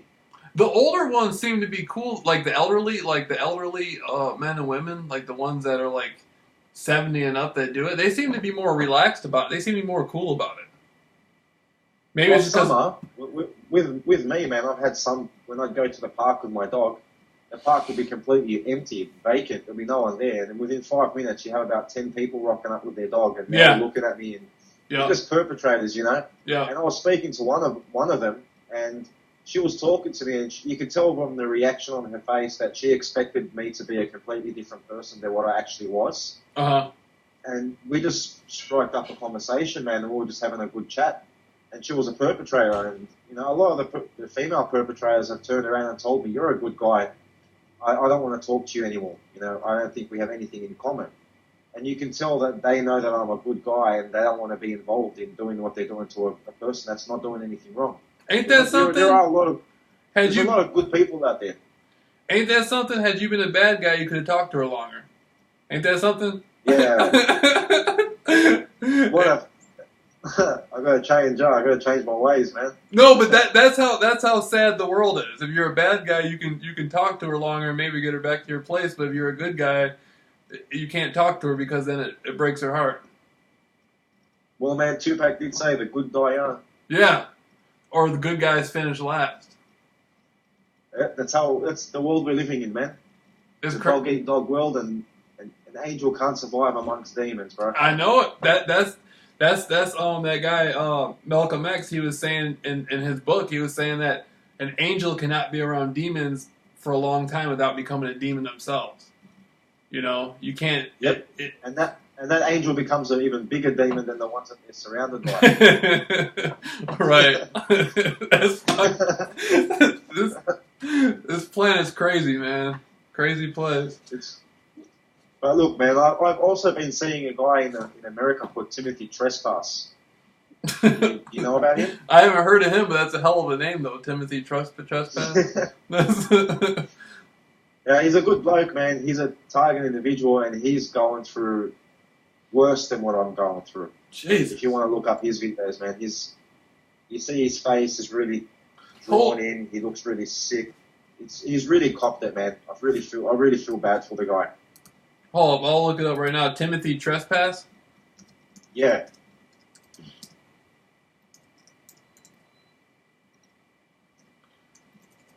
It's like it's getting worse all the time or something, man. There's a lot of people copping it real bad out there, man. I mean, there's Damn. different levels of the program. I mean, Yeah, see? he does look pretty hit up. He looks like one of those guys who took acid too much back in the 60s or something. Yeah, he does. But the thing is, man, he's not on any drugs or anything. He's a pretty straight guy, and just from being sad, happened to man. him just for being targeted. Yeah, man, they poisoned him. He's even got Morgellons worms disease. I'm not sure if you've heard about these new parasites. Why the hell would they target him? He doesn't even look. He doesn't look like he. Your guess is as good as mine, man. That's crazy, man. He don't even look like the type of person who they would target. Like he looks like he has it rough enough as it is. He's been on YouTube a lot. He probably pissed somebody off on YouTube. He's very sick, man. He's not doing too well. Yeah, I can see, man. Yeah. I think you've disconnected somehow, man. Huh? I'm disconnected? You're disconnected from... Yeah, somehow. You can't hear me anymore? I can... Oh, there you are. You're back. Okay. Yeah, man. I don't really, to be honest with you, I wonder how they call people into the program. Who does it have to be approved by, do you think? I don't know. There must be a big criteria you got to tick off, I guess. You got to tick a lot of boxes, I'm pretty sure of it. And once they put your name into the computer, it's like there forever or something until they take it out? That's what I'm guessing, man. It's crazy, man. I'm guessing, look, if there's a way in, there's a way out. That's the way I look at it. But I think the way out has to come from somewhere high up the ranks. Someone higher up the ranks has to take your name off that list. And I guess you're too much of a threat for them if you know what's going on and you're still sane and you haven't folded. You can still come back and bite them in the ass. You can sue people. You're still a risk to them, you know what I mean? Most of these people are like businessmen. They don't think with their hearts or anything. They just think with a business mind. Right. They cut all the loose ends, you know? Yeah. Oh, I don't want to be taken off, man. I want to be able, because I'm trying to set up some courses and stuff, and I want to be able to show people, because if people are around me, then they can see it in action. Because I didn't really have a life before this, man. Before this, I was just studying conspiracies, and now it's like I got a better life, you know? I mean, I know it sounds Gave you a purpose. Yeah, it's like I didn't have purpose. I didn't have meaning in my life before. It's like now I got... That's what I was saying. Yeah. That's what I said to my mum in the beginning. I was like, if they had left me alone, I probably would have killed myself how boring my life was. Right. This has given me a purpose. It's given me a purpose. Yeah, man. But now I'm going to the point, man, I want it to stop. I don't care, man. I like the way you look at things. I want it to go on so I can show my students. I want to show... Right. You want to... I like the way you look at things, man. But you see, it's easy for me to say that because I haven't been doing it for 11 years, though. You know? Yeah, I know, man. You've been doing it. You're ready to get off that list. You graduated the program. You're ready to go home, you know? They got you in the... I fucking repeated that shit, man. Yeah, they got... back a few years. They got you... You're like in the super alumni, man. Like, for real. They probably have like gang stalkers from all over the world just come and gang stalk you because you've been doing it for so long. You know what I mean? Like, yeah, they're like, we need to call the best of the best for this guy because we've thrown everything we got at him and he still doesn't give a fuck. Right, right. I bet you that's what's going on, man. They're probably just tripping off you because you're still doing your thing, and they're just like, man, what the fuck? That's why they're hitting you so hard with the drugging and stuff because they didn't start drugging me until they realized that nothing else would bother me. Oh yeah, no, I was being drugged from not 11 years ago, but I started being drugged 2 years ago when I was living homeless in my van. I started noticing that I was being drugged somehow. and it was scary because sleeping at night in a van, you've got to be aware you can't be off your face. Right. And I was literally pulling myself off the mattress, peeling myself off because I was heavily sedated. Jesus. And it was pretty full on, man. And I've got a very strong tolerance to alcohol and drugs. I mean, when I used to smoke pot, I used to smoke a hell of a lot of pot just so I can get stoned. So whatever they were using was pretty strong. Man, this stuff, God, I can't believe, like, a month ago, 5 weeks ago, I wasn't talking about this. Now I'm talking to you. We're doing, like, an international interview and stuff on gang stalking. This might be the first international gang stalking interview. Is there somebody else out there doing it with somebody from America and Britain or something, or Australia and Britain? No, well, I have seen on the Vinny Eastwood show a lot of interviews, but he rejected me. Of course. I contacted him and he rejected the interview from me. Yeah, he's not a real. He's more with them. Yeah, I worked that out, man, because he started perping me. Yeah. Like, I'm sick of hearing about target individuals. There's just so many of them. You wouldn't really say that to someone that's going through what we're going through if you're sympathetic and on their side. Yeah. There's very few people out there doing the conspiracy stuff that are real. For him to make it as far as he did, he would have to be targeted already or be dead.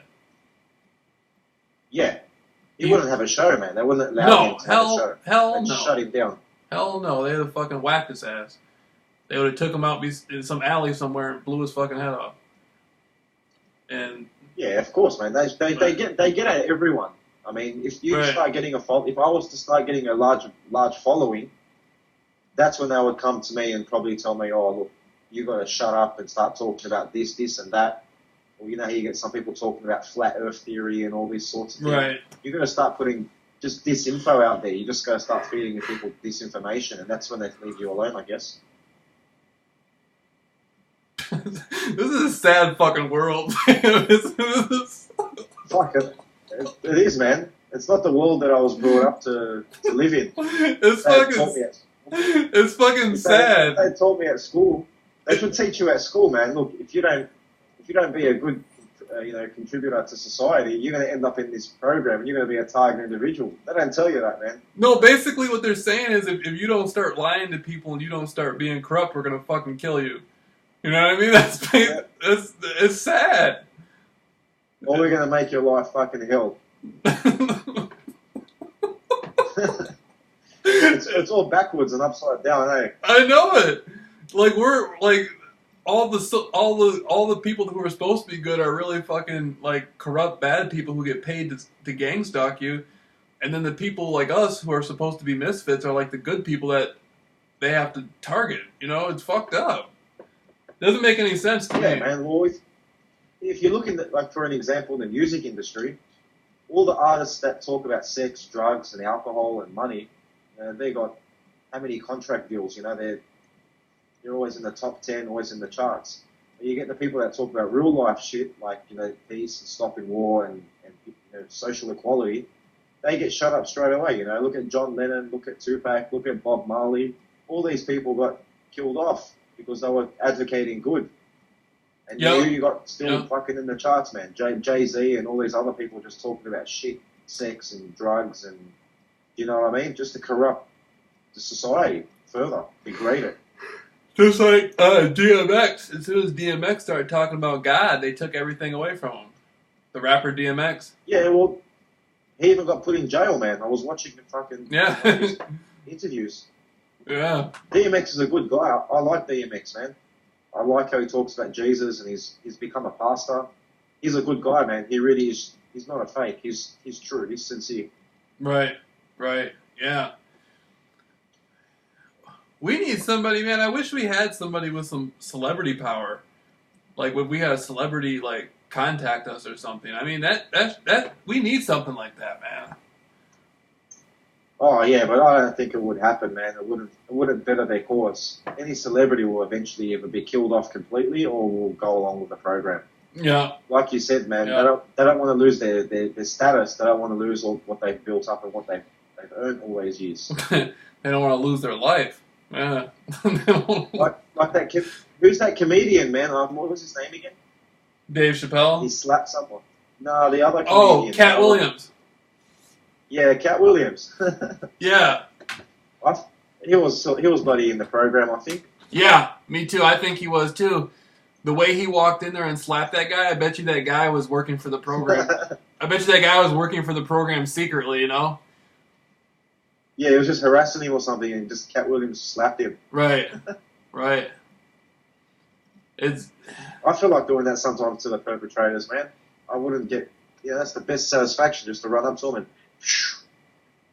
Yeah. Give him a slap across the ear, you know? Slap him. Man, this guy that lives next to me, I don't know his name, I just call him the homie. And they've been using his wife lately. His wife be wearing jeans, man. Her fucking ass will be busting out of the jeans. And like yeah. His daughter's hot as fuck too. You're a funny cunt, bro. His daughter, I'm like, man. And dude, you should see this guy like huh? You're just full having a gaze at the perpetrator, just having a perv. You're a funny cunt, bro. Yeah. But he looks like every day he has to do shit. Like he'll be out there like it seems like every day he's mowing his grass. Like you know how like they gotta make it seem like they're doing something? Yeah, that's what my neighbours do, man. Yeah. Fucking, it was raining the other day. It was full raining like a bloody flooding, and then the neighbour comes out when it stops raining and she starts watering the garden. And I'm like, fuck, get in the garden and get enough water. Right. Yeah. And that's what they do. It's stupid, man. They give it away. Yeah.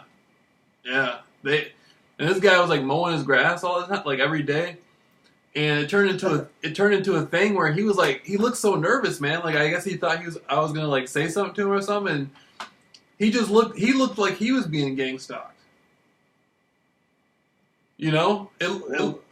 One of the perpetrators I've noticed, or two of the perpetrators that live near me, their car door has been kicked in.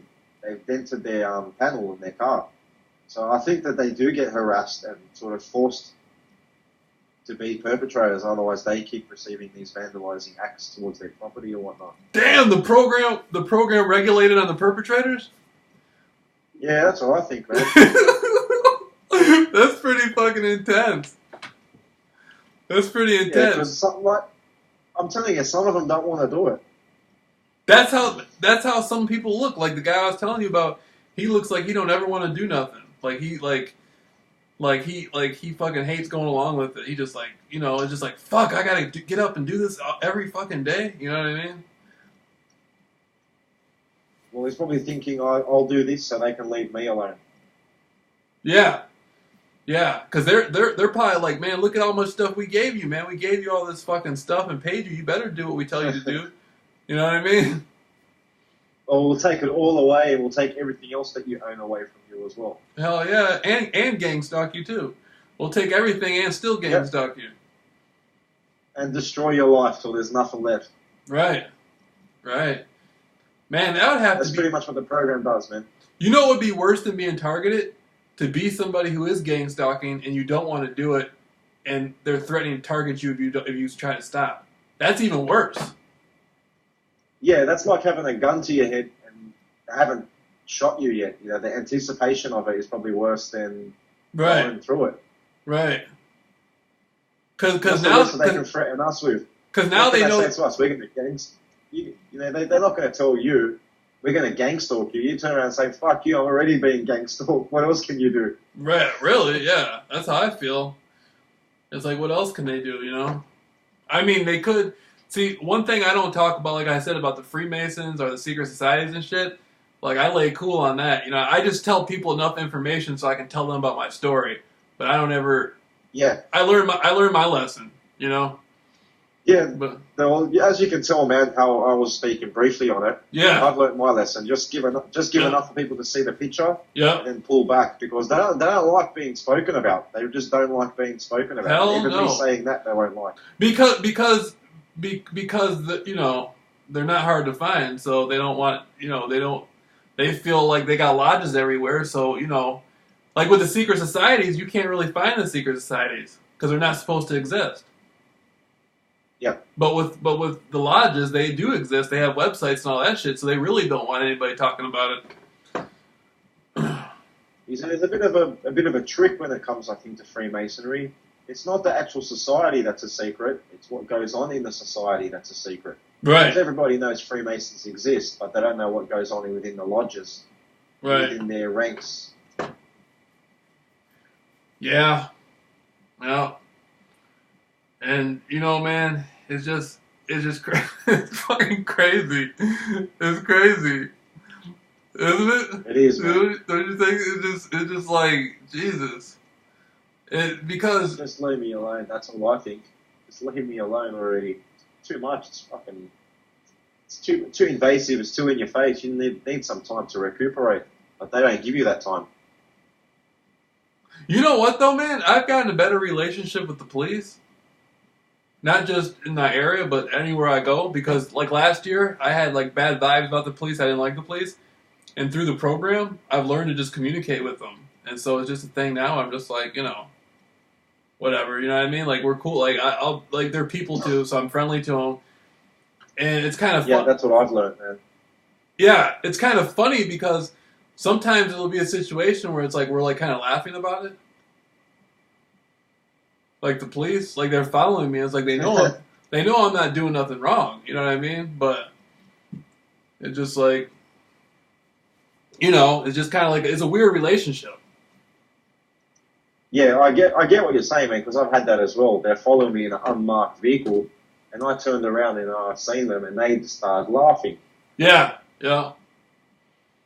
Because they're supposed. I used to hate cops. I used to really hate cops before I was in the program. Me too. After dealing with them as much as I dealt with them, I don't really hate them as much because a lot of them have given me a bit of advice and helped me along the way as much as some of them have bloody harassed me. So it's been 50-50.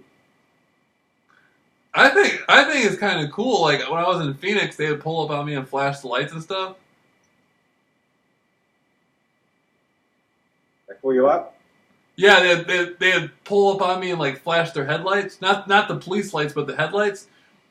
And eventually, I just started talking to them and waving at them, and then it became a thing where it was like friendly. And then when I was outside, like it gave me more freedom because they're looking at me like, well, we know he ain't selling drugs or doing nothing wrong. You know what I mean? He's in the program, so it gave me more freedom. I just like the way you look at things, man. You look at things different. Yeah. I wish I thought like that. I'm thinking, stop fucking following me. All right, I'm not doing anything wrong, and I know I'm not doing anything wrong. Why are you following me around? Right. There's millions of other people you could waste this fucking surveillance on. Right. I just wonder, I don't have it. It's annoying. It's fucking annoying, and they know it's annoying. I wonder what they would do if I was driving without a driver's license. You think they'd take me to jail? I don't know, man. With me, I don't think they want me going to jail. Because if I go to jail, I get sort of protected. Everything's. If you get sick, or if you get poison, you're going to go to the nurse and say, "Look, I'm sick," and you're going to have a blood test, and it's going to come up in the blood test, and they're going to have a reason for it. They can't get away with as much. I don't think they want me in jail either. I get the feeling that they don't want my name on any damn paperwork. They don't want my name going through the computers or anything. That's what I'm saying. Because once you're in going through into prison or into a facility, you're vouched for. There's paperwork, like you said. There's paper trail. Paper trail, right? Yeah, this stuff is weird, man. It's like we're not even people anymore. It's like we're in a whole different.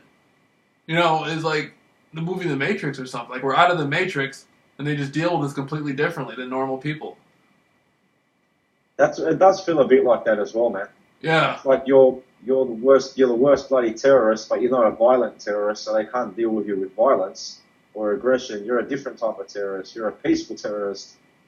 You're whatever you want to call it. You're a dissident. You're a political dissident. You're going against society. You're going against the law, but you really haven't done anything wrong.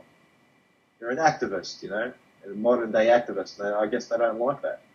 What do you think they would do, like, if I just showed up you know, like at an import, like, you know, at like the FBI headquarters or something, at the CIA headquarters.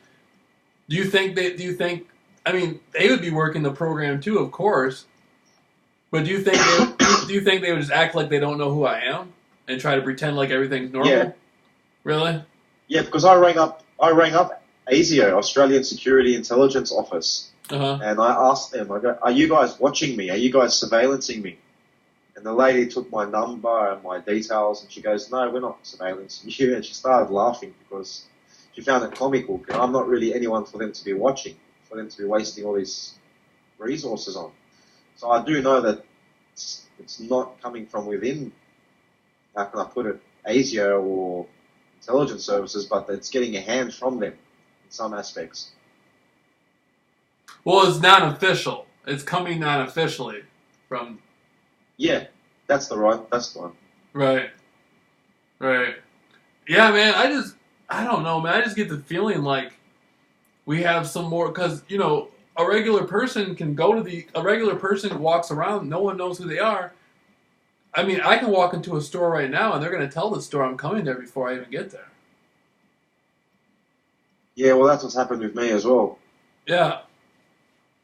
I was to buy a dash cam for my car, and I walked into the shop, and the store clerk just walked straight up to me and handed me the camera that I wanted without even looking on the shelf. Ain't So that they knew what I something? wanted to buy and everything. That's crazy, man. But I guess that's because I looked it up on the internet, and they knew what I was looking up. Excuse me. Yeah. That's amazing, man. It just like the synchronicity is so intense. Well, what gets me questioning a lot, man, is are they using a rule book? Because what you're explaining is pretty much what I've been going through, and what other target individuals explain the same situation. They explain the same experiences. Right. So is there a rule book? Oh, most definitely. Most definitely. I think so. There's something they train their people under to know because you know there's people all over the country going through such similar stuff. Then internationally, you're in Australia, you're going through such similar stuff. So there has to be some sort of like you know something written in stone, almost to speak, like tactics they use. Yeah. I Strange, man. But some people don't have it as intense. Like I was talking to this girl, and she was living in North Carolina, and she was getting gang stalked, and she came up to Michigan, and they stopped gang stalking her. She was in the southern part of the United States. I've noticed that as well, man. Some people go through it, but not as intense. Right. Like with me, I can go to anywhere in the country, and they're still on me. They get even more intense. It seems like when I travel, that's when they get even more intense. I think the more you know about the program and the more aware you are, the more it's imposed on you. Yeah. Yeah. Because they're really intense on me, man. Like they're not breaking into my house or nothing, or doing nothing like that. But if I go somewhere, they're gonna be tweaking. Like you know what I mean? Like they want to see what you're up to and who you're talking to, I guess. and it's not just the gang stalking thing, man. It's almost a thing where because there's some things I know that they're really paranoid about me conveying to other people because it's not fantasy stuff. It's stuff I can show people. It's like stuff I can prove, so to speak. You know what I mean?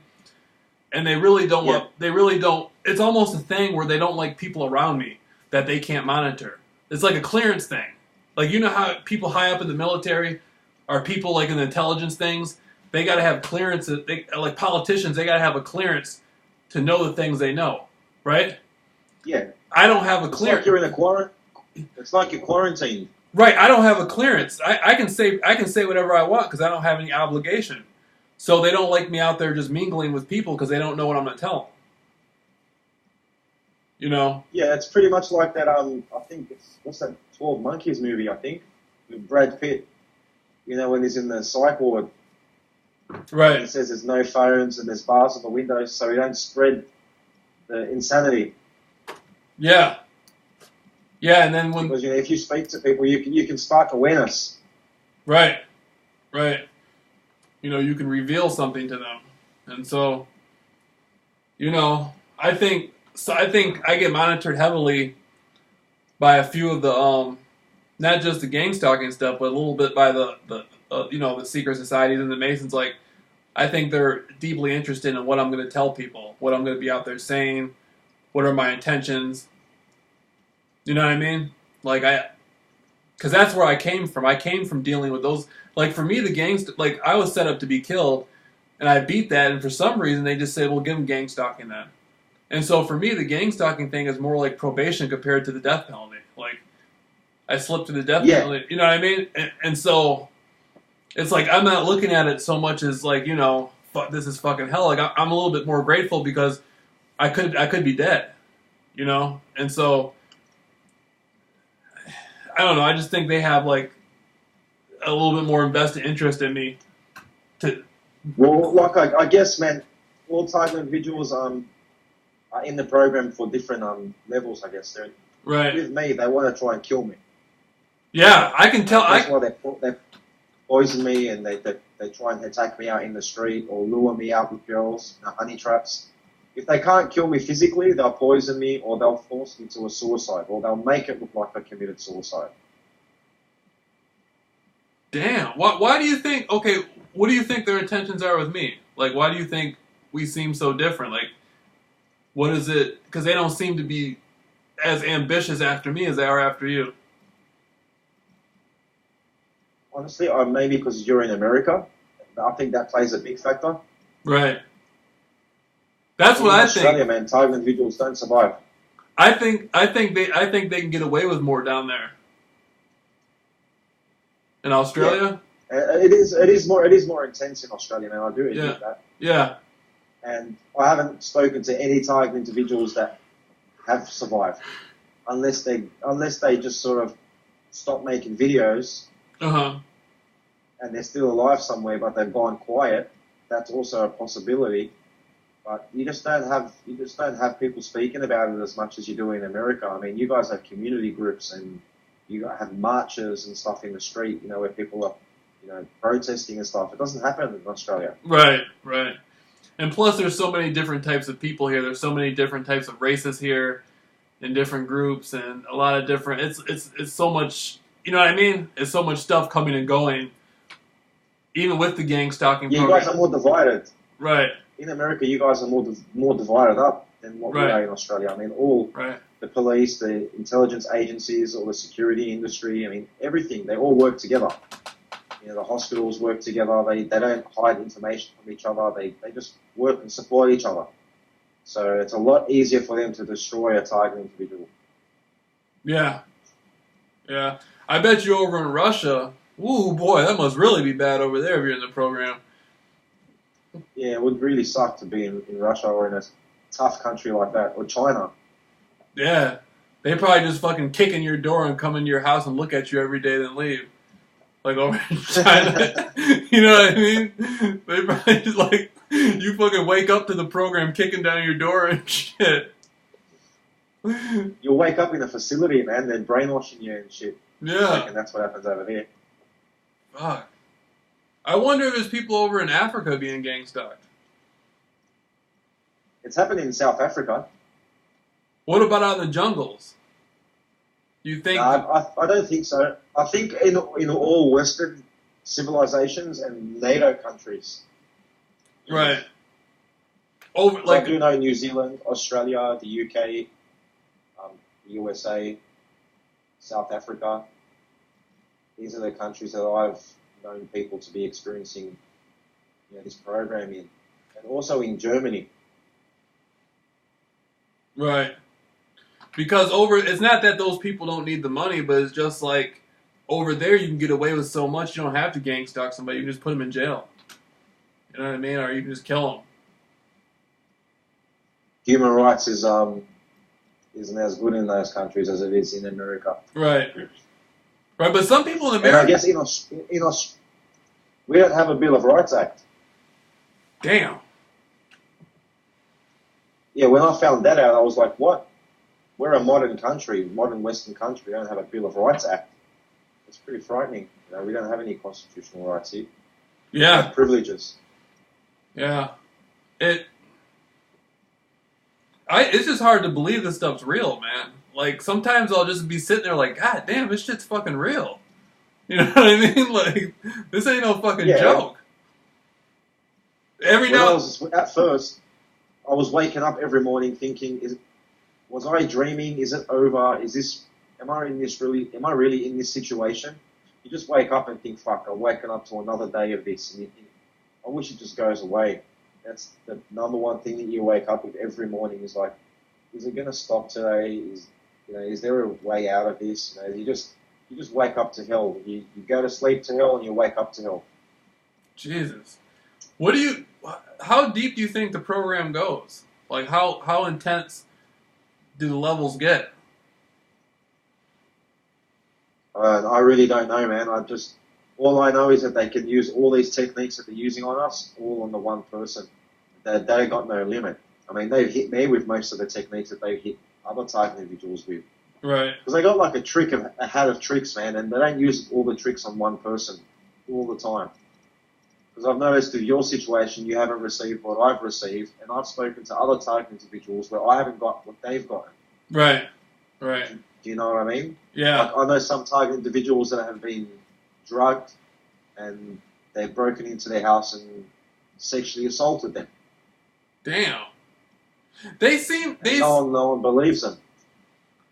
They seem to have like the tax. Like they use airplanes against me. They'll have airplanes with the headlights on in broad daylight. I live right next to an airport, so it's easier for them to do that. Yeah. But they'll use airplanes on with the headlights in broad daylight, and they'll use helicopters a lot. And I've had the helicopters. Right. But for me, I've noticed the last couple of weeks that smaller aircrafts have been flying really low over my house. But I don't want to relate that to what I'm going through, so I don't come across as someone that's paranoid. But it is a possibility. Right. Right. I don't know what to think, man. Like, the point I'm at now is just like, I'm setting up courses, man, to try to help people go get through the program, and it's working. Well, they're not going to like it. Oh, yeah, I know that, but I don't know what else to do. You're pretty much challenging them. You're like David and Goliath there, man. I know it, man. I know it, but I don't know what else to do. I'm 30 years old, living at my mother's house. I don't really have an income, and so I'm setting up these courses. I'm trying to, make some money off of that, and I'm trying to help people the best I can, man. But it's like it's like whatever God is or whatever has forced me into this position. Yeah, I do get that. Yeah. But you're gonna provoke them, and they might put you in deeper, man. They might put you into a program deeper. I don't doubt it. They don't seem. Because I look at it as you're challenging. You're right. It's like I'm standing up to them or something. Yeah, they're not going to like it, man. But you do what you need to do. It's all about free will. Don't get them to stop you.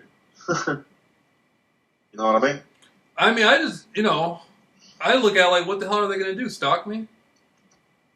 they're already doing it. I mean, right. I mean, I don't know. I don't know. I wouldn't make any courses, or I'd love to help a lot of people, but I'd probably do it a lot more covertly. Right. Like how you and I are talking now. Mm-hmm. Face to face, 1-on-1. If someone wants to approach me online and say, well, we'll do a conference call, then yeah, I'll help them that way. But I won't start making videos and advertising that's what I'm doing, because then they'll just draw a lot more attention to you. Yeah, man, but nobody else is doing it though. Every time somebody goes online and types in gang stalking, it's like the I mean, I'm not talking about you, man. You've done a lot to help people. I'm really, like, to be honest with you, you're one of the few people out there who are helping people to the degree that you are. But basically, You actually think that I'm helping people? Yeah, you've been doing it for 11 years, and you're producing information about your experience. I mean, that's teaching people, that's making people feel more comfortable. People know they're not the only one going through it. Hello? I guess, man. Yeah, you there? Yeah. Sorry, man. No. But, you know, in this, as far, like, from what I've seen, there's a lot of people out there who talk about gang stalking, but no one's saying that, like, you know, you can beat it and you can make a better experience out of it. And I just feel like, you know, whatever the outcome is, I just feel like I'm producing a platform for somebody else, maybe somebody else later on in the future will be able to come build on it and add a little bit more. But it's something for people to make a better experience out of it. You know? Yeah. And no one's actually given any solutions. Right. I mean, but this stuff, and I'm not making this stuff up, man. This stuff has helped me. I'm much better now than I was a year ago, like when the gang stalking first started. And so I know if that can happen to me, it can happen to others. Yeah, well, I agree with you, man. I'm in the same situation. Right. I've matured. I've become a better person, a more mature person. But it does play its toll on you, man. It does take things away from you as well. You know, I find it hard. I find it hard to trust people. You know what I think is interesting? I mean, what I think they want to see what I can manifest out of this. You think it's an experiment sort of thing? I think they're doing a more hands-off thing with me. I think they want to see what I can make. They want to see what can come out of this. Because if they're listening to me, that means they're going to be able to listen to everybody. A lot of people are emailing me. I'm talking to a lot of people on my phone. And so now if they listen to my phone, they're going to be able to listen to all these other people and see what everybody's thinking. I think they want to see what I can manifest out of this so they can see what everybody's thinking. It's like it's a two-way thing. Sort of like a platform. It's a two-way thing. Let him do his thing and let him go out there and do what he's talking about. And let's watch him and watch everybody else who's interacting with him, and let's see what he can manifest out of it. We can, if we really want to. Man, that's how it feels. Honestly, that's how it feels. Sort of like you're bait on a fish hook. Yeah. On a line, and they just cast you out. Yeah, they're like. See what you pull in. Yeah, they're like you know. If the fucker has enough balls to say all that stuff, let's see what he can do. You know what I mean? They're like, fuck, nobody else ever talked like this before. Let's see what can come out of it. That's what it feels like. Honestly, dude, that's what it feels like. Yeah, well, it felt like that with me at first. Like they're training on me to see what a target individual can come up with for future reasons. Right. I'm guessing we're not the only people that are going to be going through this. So they'd like to see what a target individual can do to wiggle themselves out of it so they can stop that in another program for another person. That's true. If they put a roadblock for you, theoretically speaking, and you've maneuvered around the roadblock, they want to know how you've done it and how they can go about, performing the program so the target individual can't walk their way around this roadblock. So they're trying to perfect it as well. You know who taught me? I mean, where I got my stuff from was watching Muhammad Ali. Muhammad Ali had a famous fight called the Rumble in the Jungle with George Foreman, and where he did the rope-a-dope, where he let George Foreman was like a much stronger, much harder hitter, and he let George Foreman wear himself out, pretty much, right? And then after George Foreman wore himself out, then Muhammad Ali started beating him up, and Muhammad Ali ended up winning the fight. And I said, my God, I'm going to let these people throw everything. I'm going to let them throw what they can at me, and then I'm going to out-endure it and end up wearing them out in the end.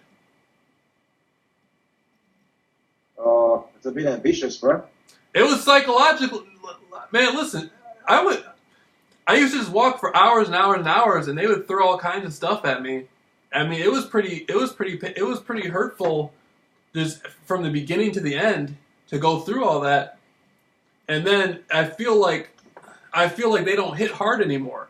Like at first it was pretty hard, but now they don't hit hard. Yep. And I'm like now we're in the 14th round, you know what I mean? You don't hit hard and I can hit harder than you. You know what I mean? And so I'm just like, I mean, that's what I'm trying to manifest out of it, man.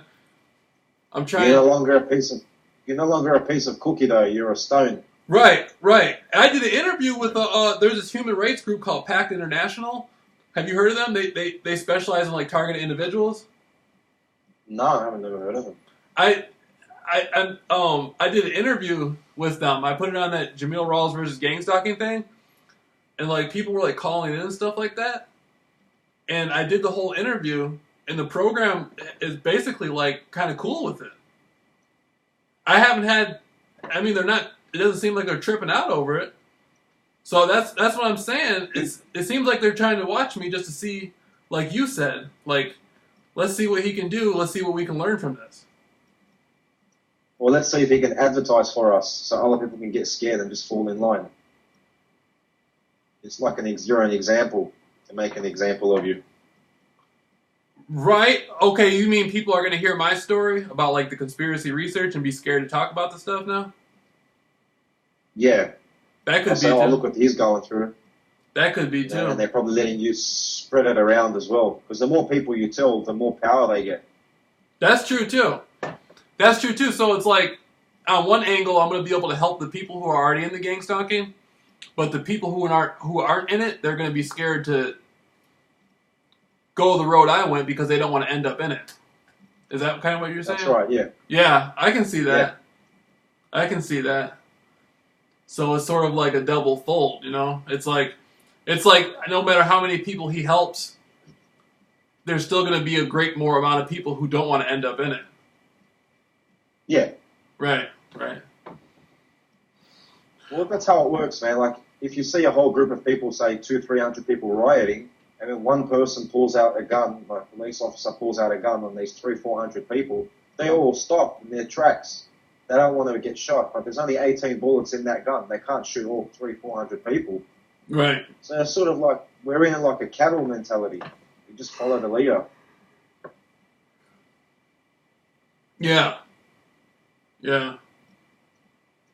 What's the time over there, man? What time is it over there with you? Oh, 1:55 a.m. Oh, okay. 4 p.m. Yeah. It's 4 a.m. there? No, 4 p.m. Oh, okay.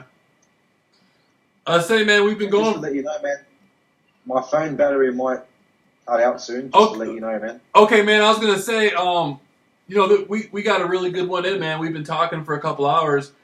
What I wanted to do was, you know, like edit the video. I was gonna put like your picture and stuff on there, but also, do you want people to have a way to contact you? I mean, I know you got I can put a link for your YouTube channel, and I can put Andy B on there.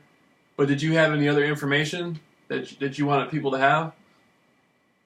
You just put my Facebook up, I guess, and my YouTube channel, and they can get in contact that way. Okay, man. And I'm gonna do that. I'm gonna upload the video. I mean, I'm gonna start working on it as soon as we let go and have it up as soon as possible. And then, you know, it'll just be like they're gonna see me here talking, and you know, I'll have a picture. If you want a specific picture you want me to use, just let me know, man. You can send it to me through Facebook. You know. Yeah, definitely, man. Right.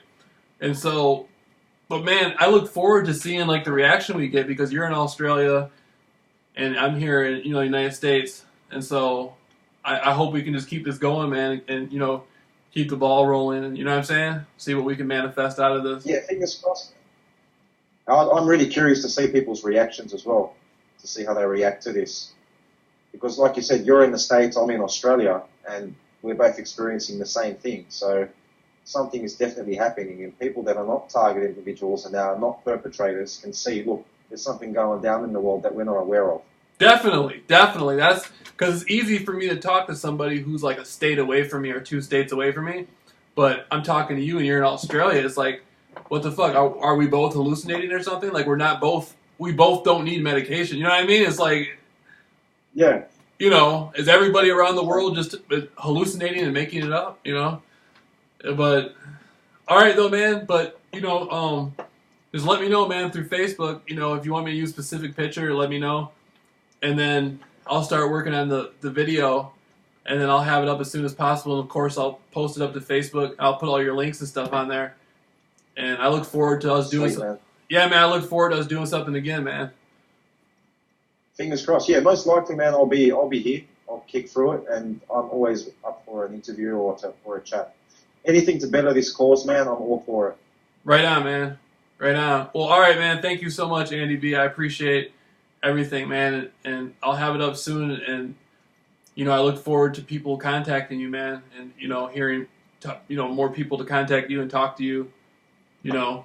Hopefully you get some more some different interviews out of this from different people.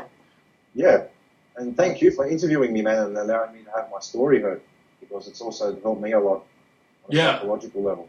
So I really appreciate it. Well, I appreciate you. It's an honor to be able to interview you, man. So thanks, man. We'll talk soon, man. Yeah, for sure, man. You catch up and have a good night, eh? All right, bro. Thanks, man. Take it easy, bro. Peace out. Yeah.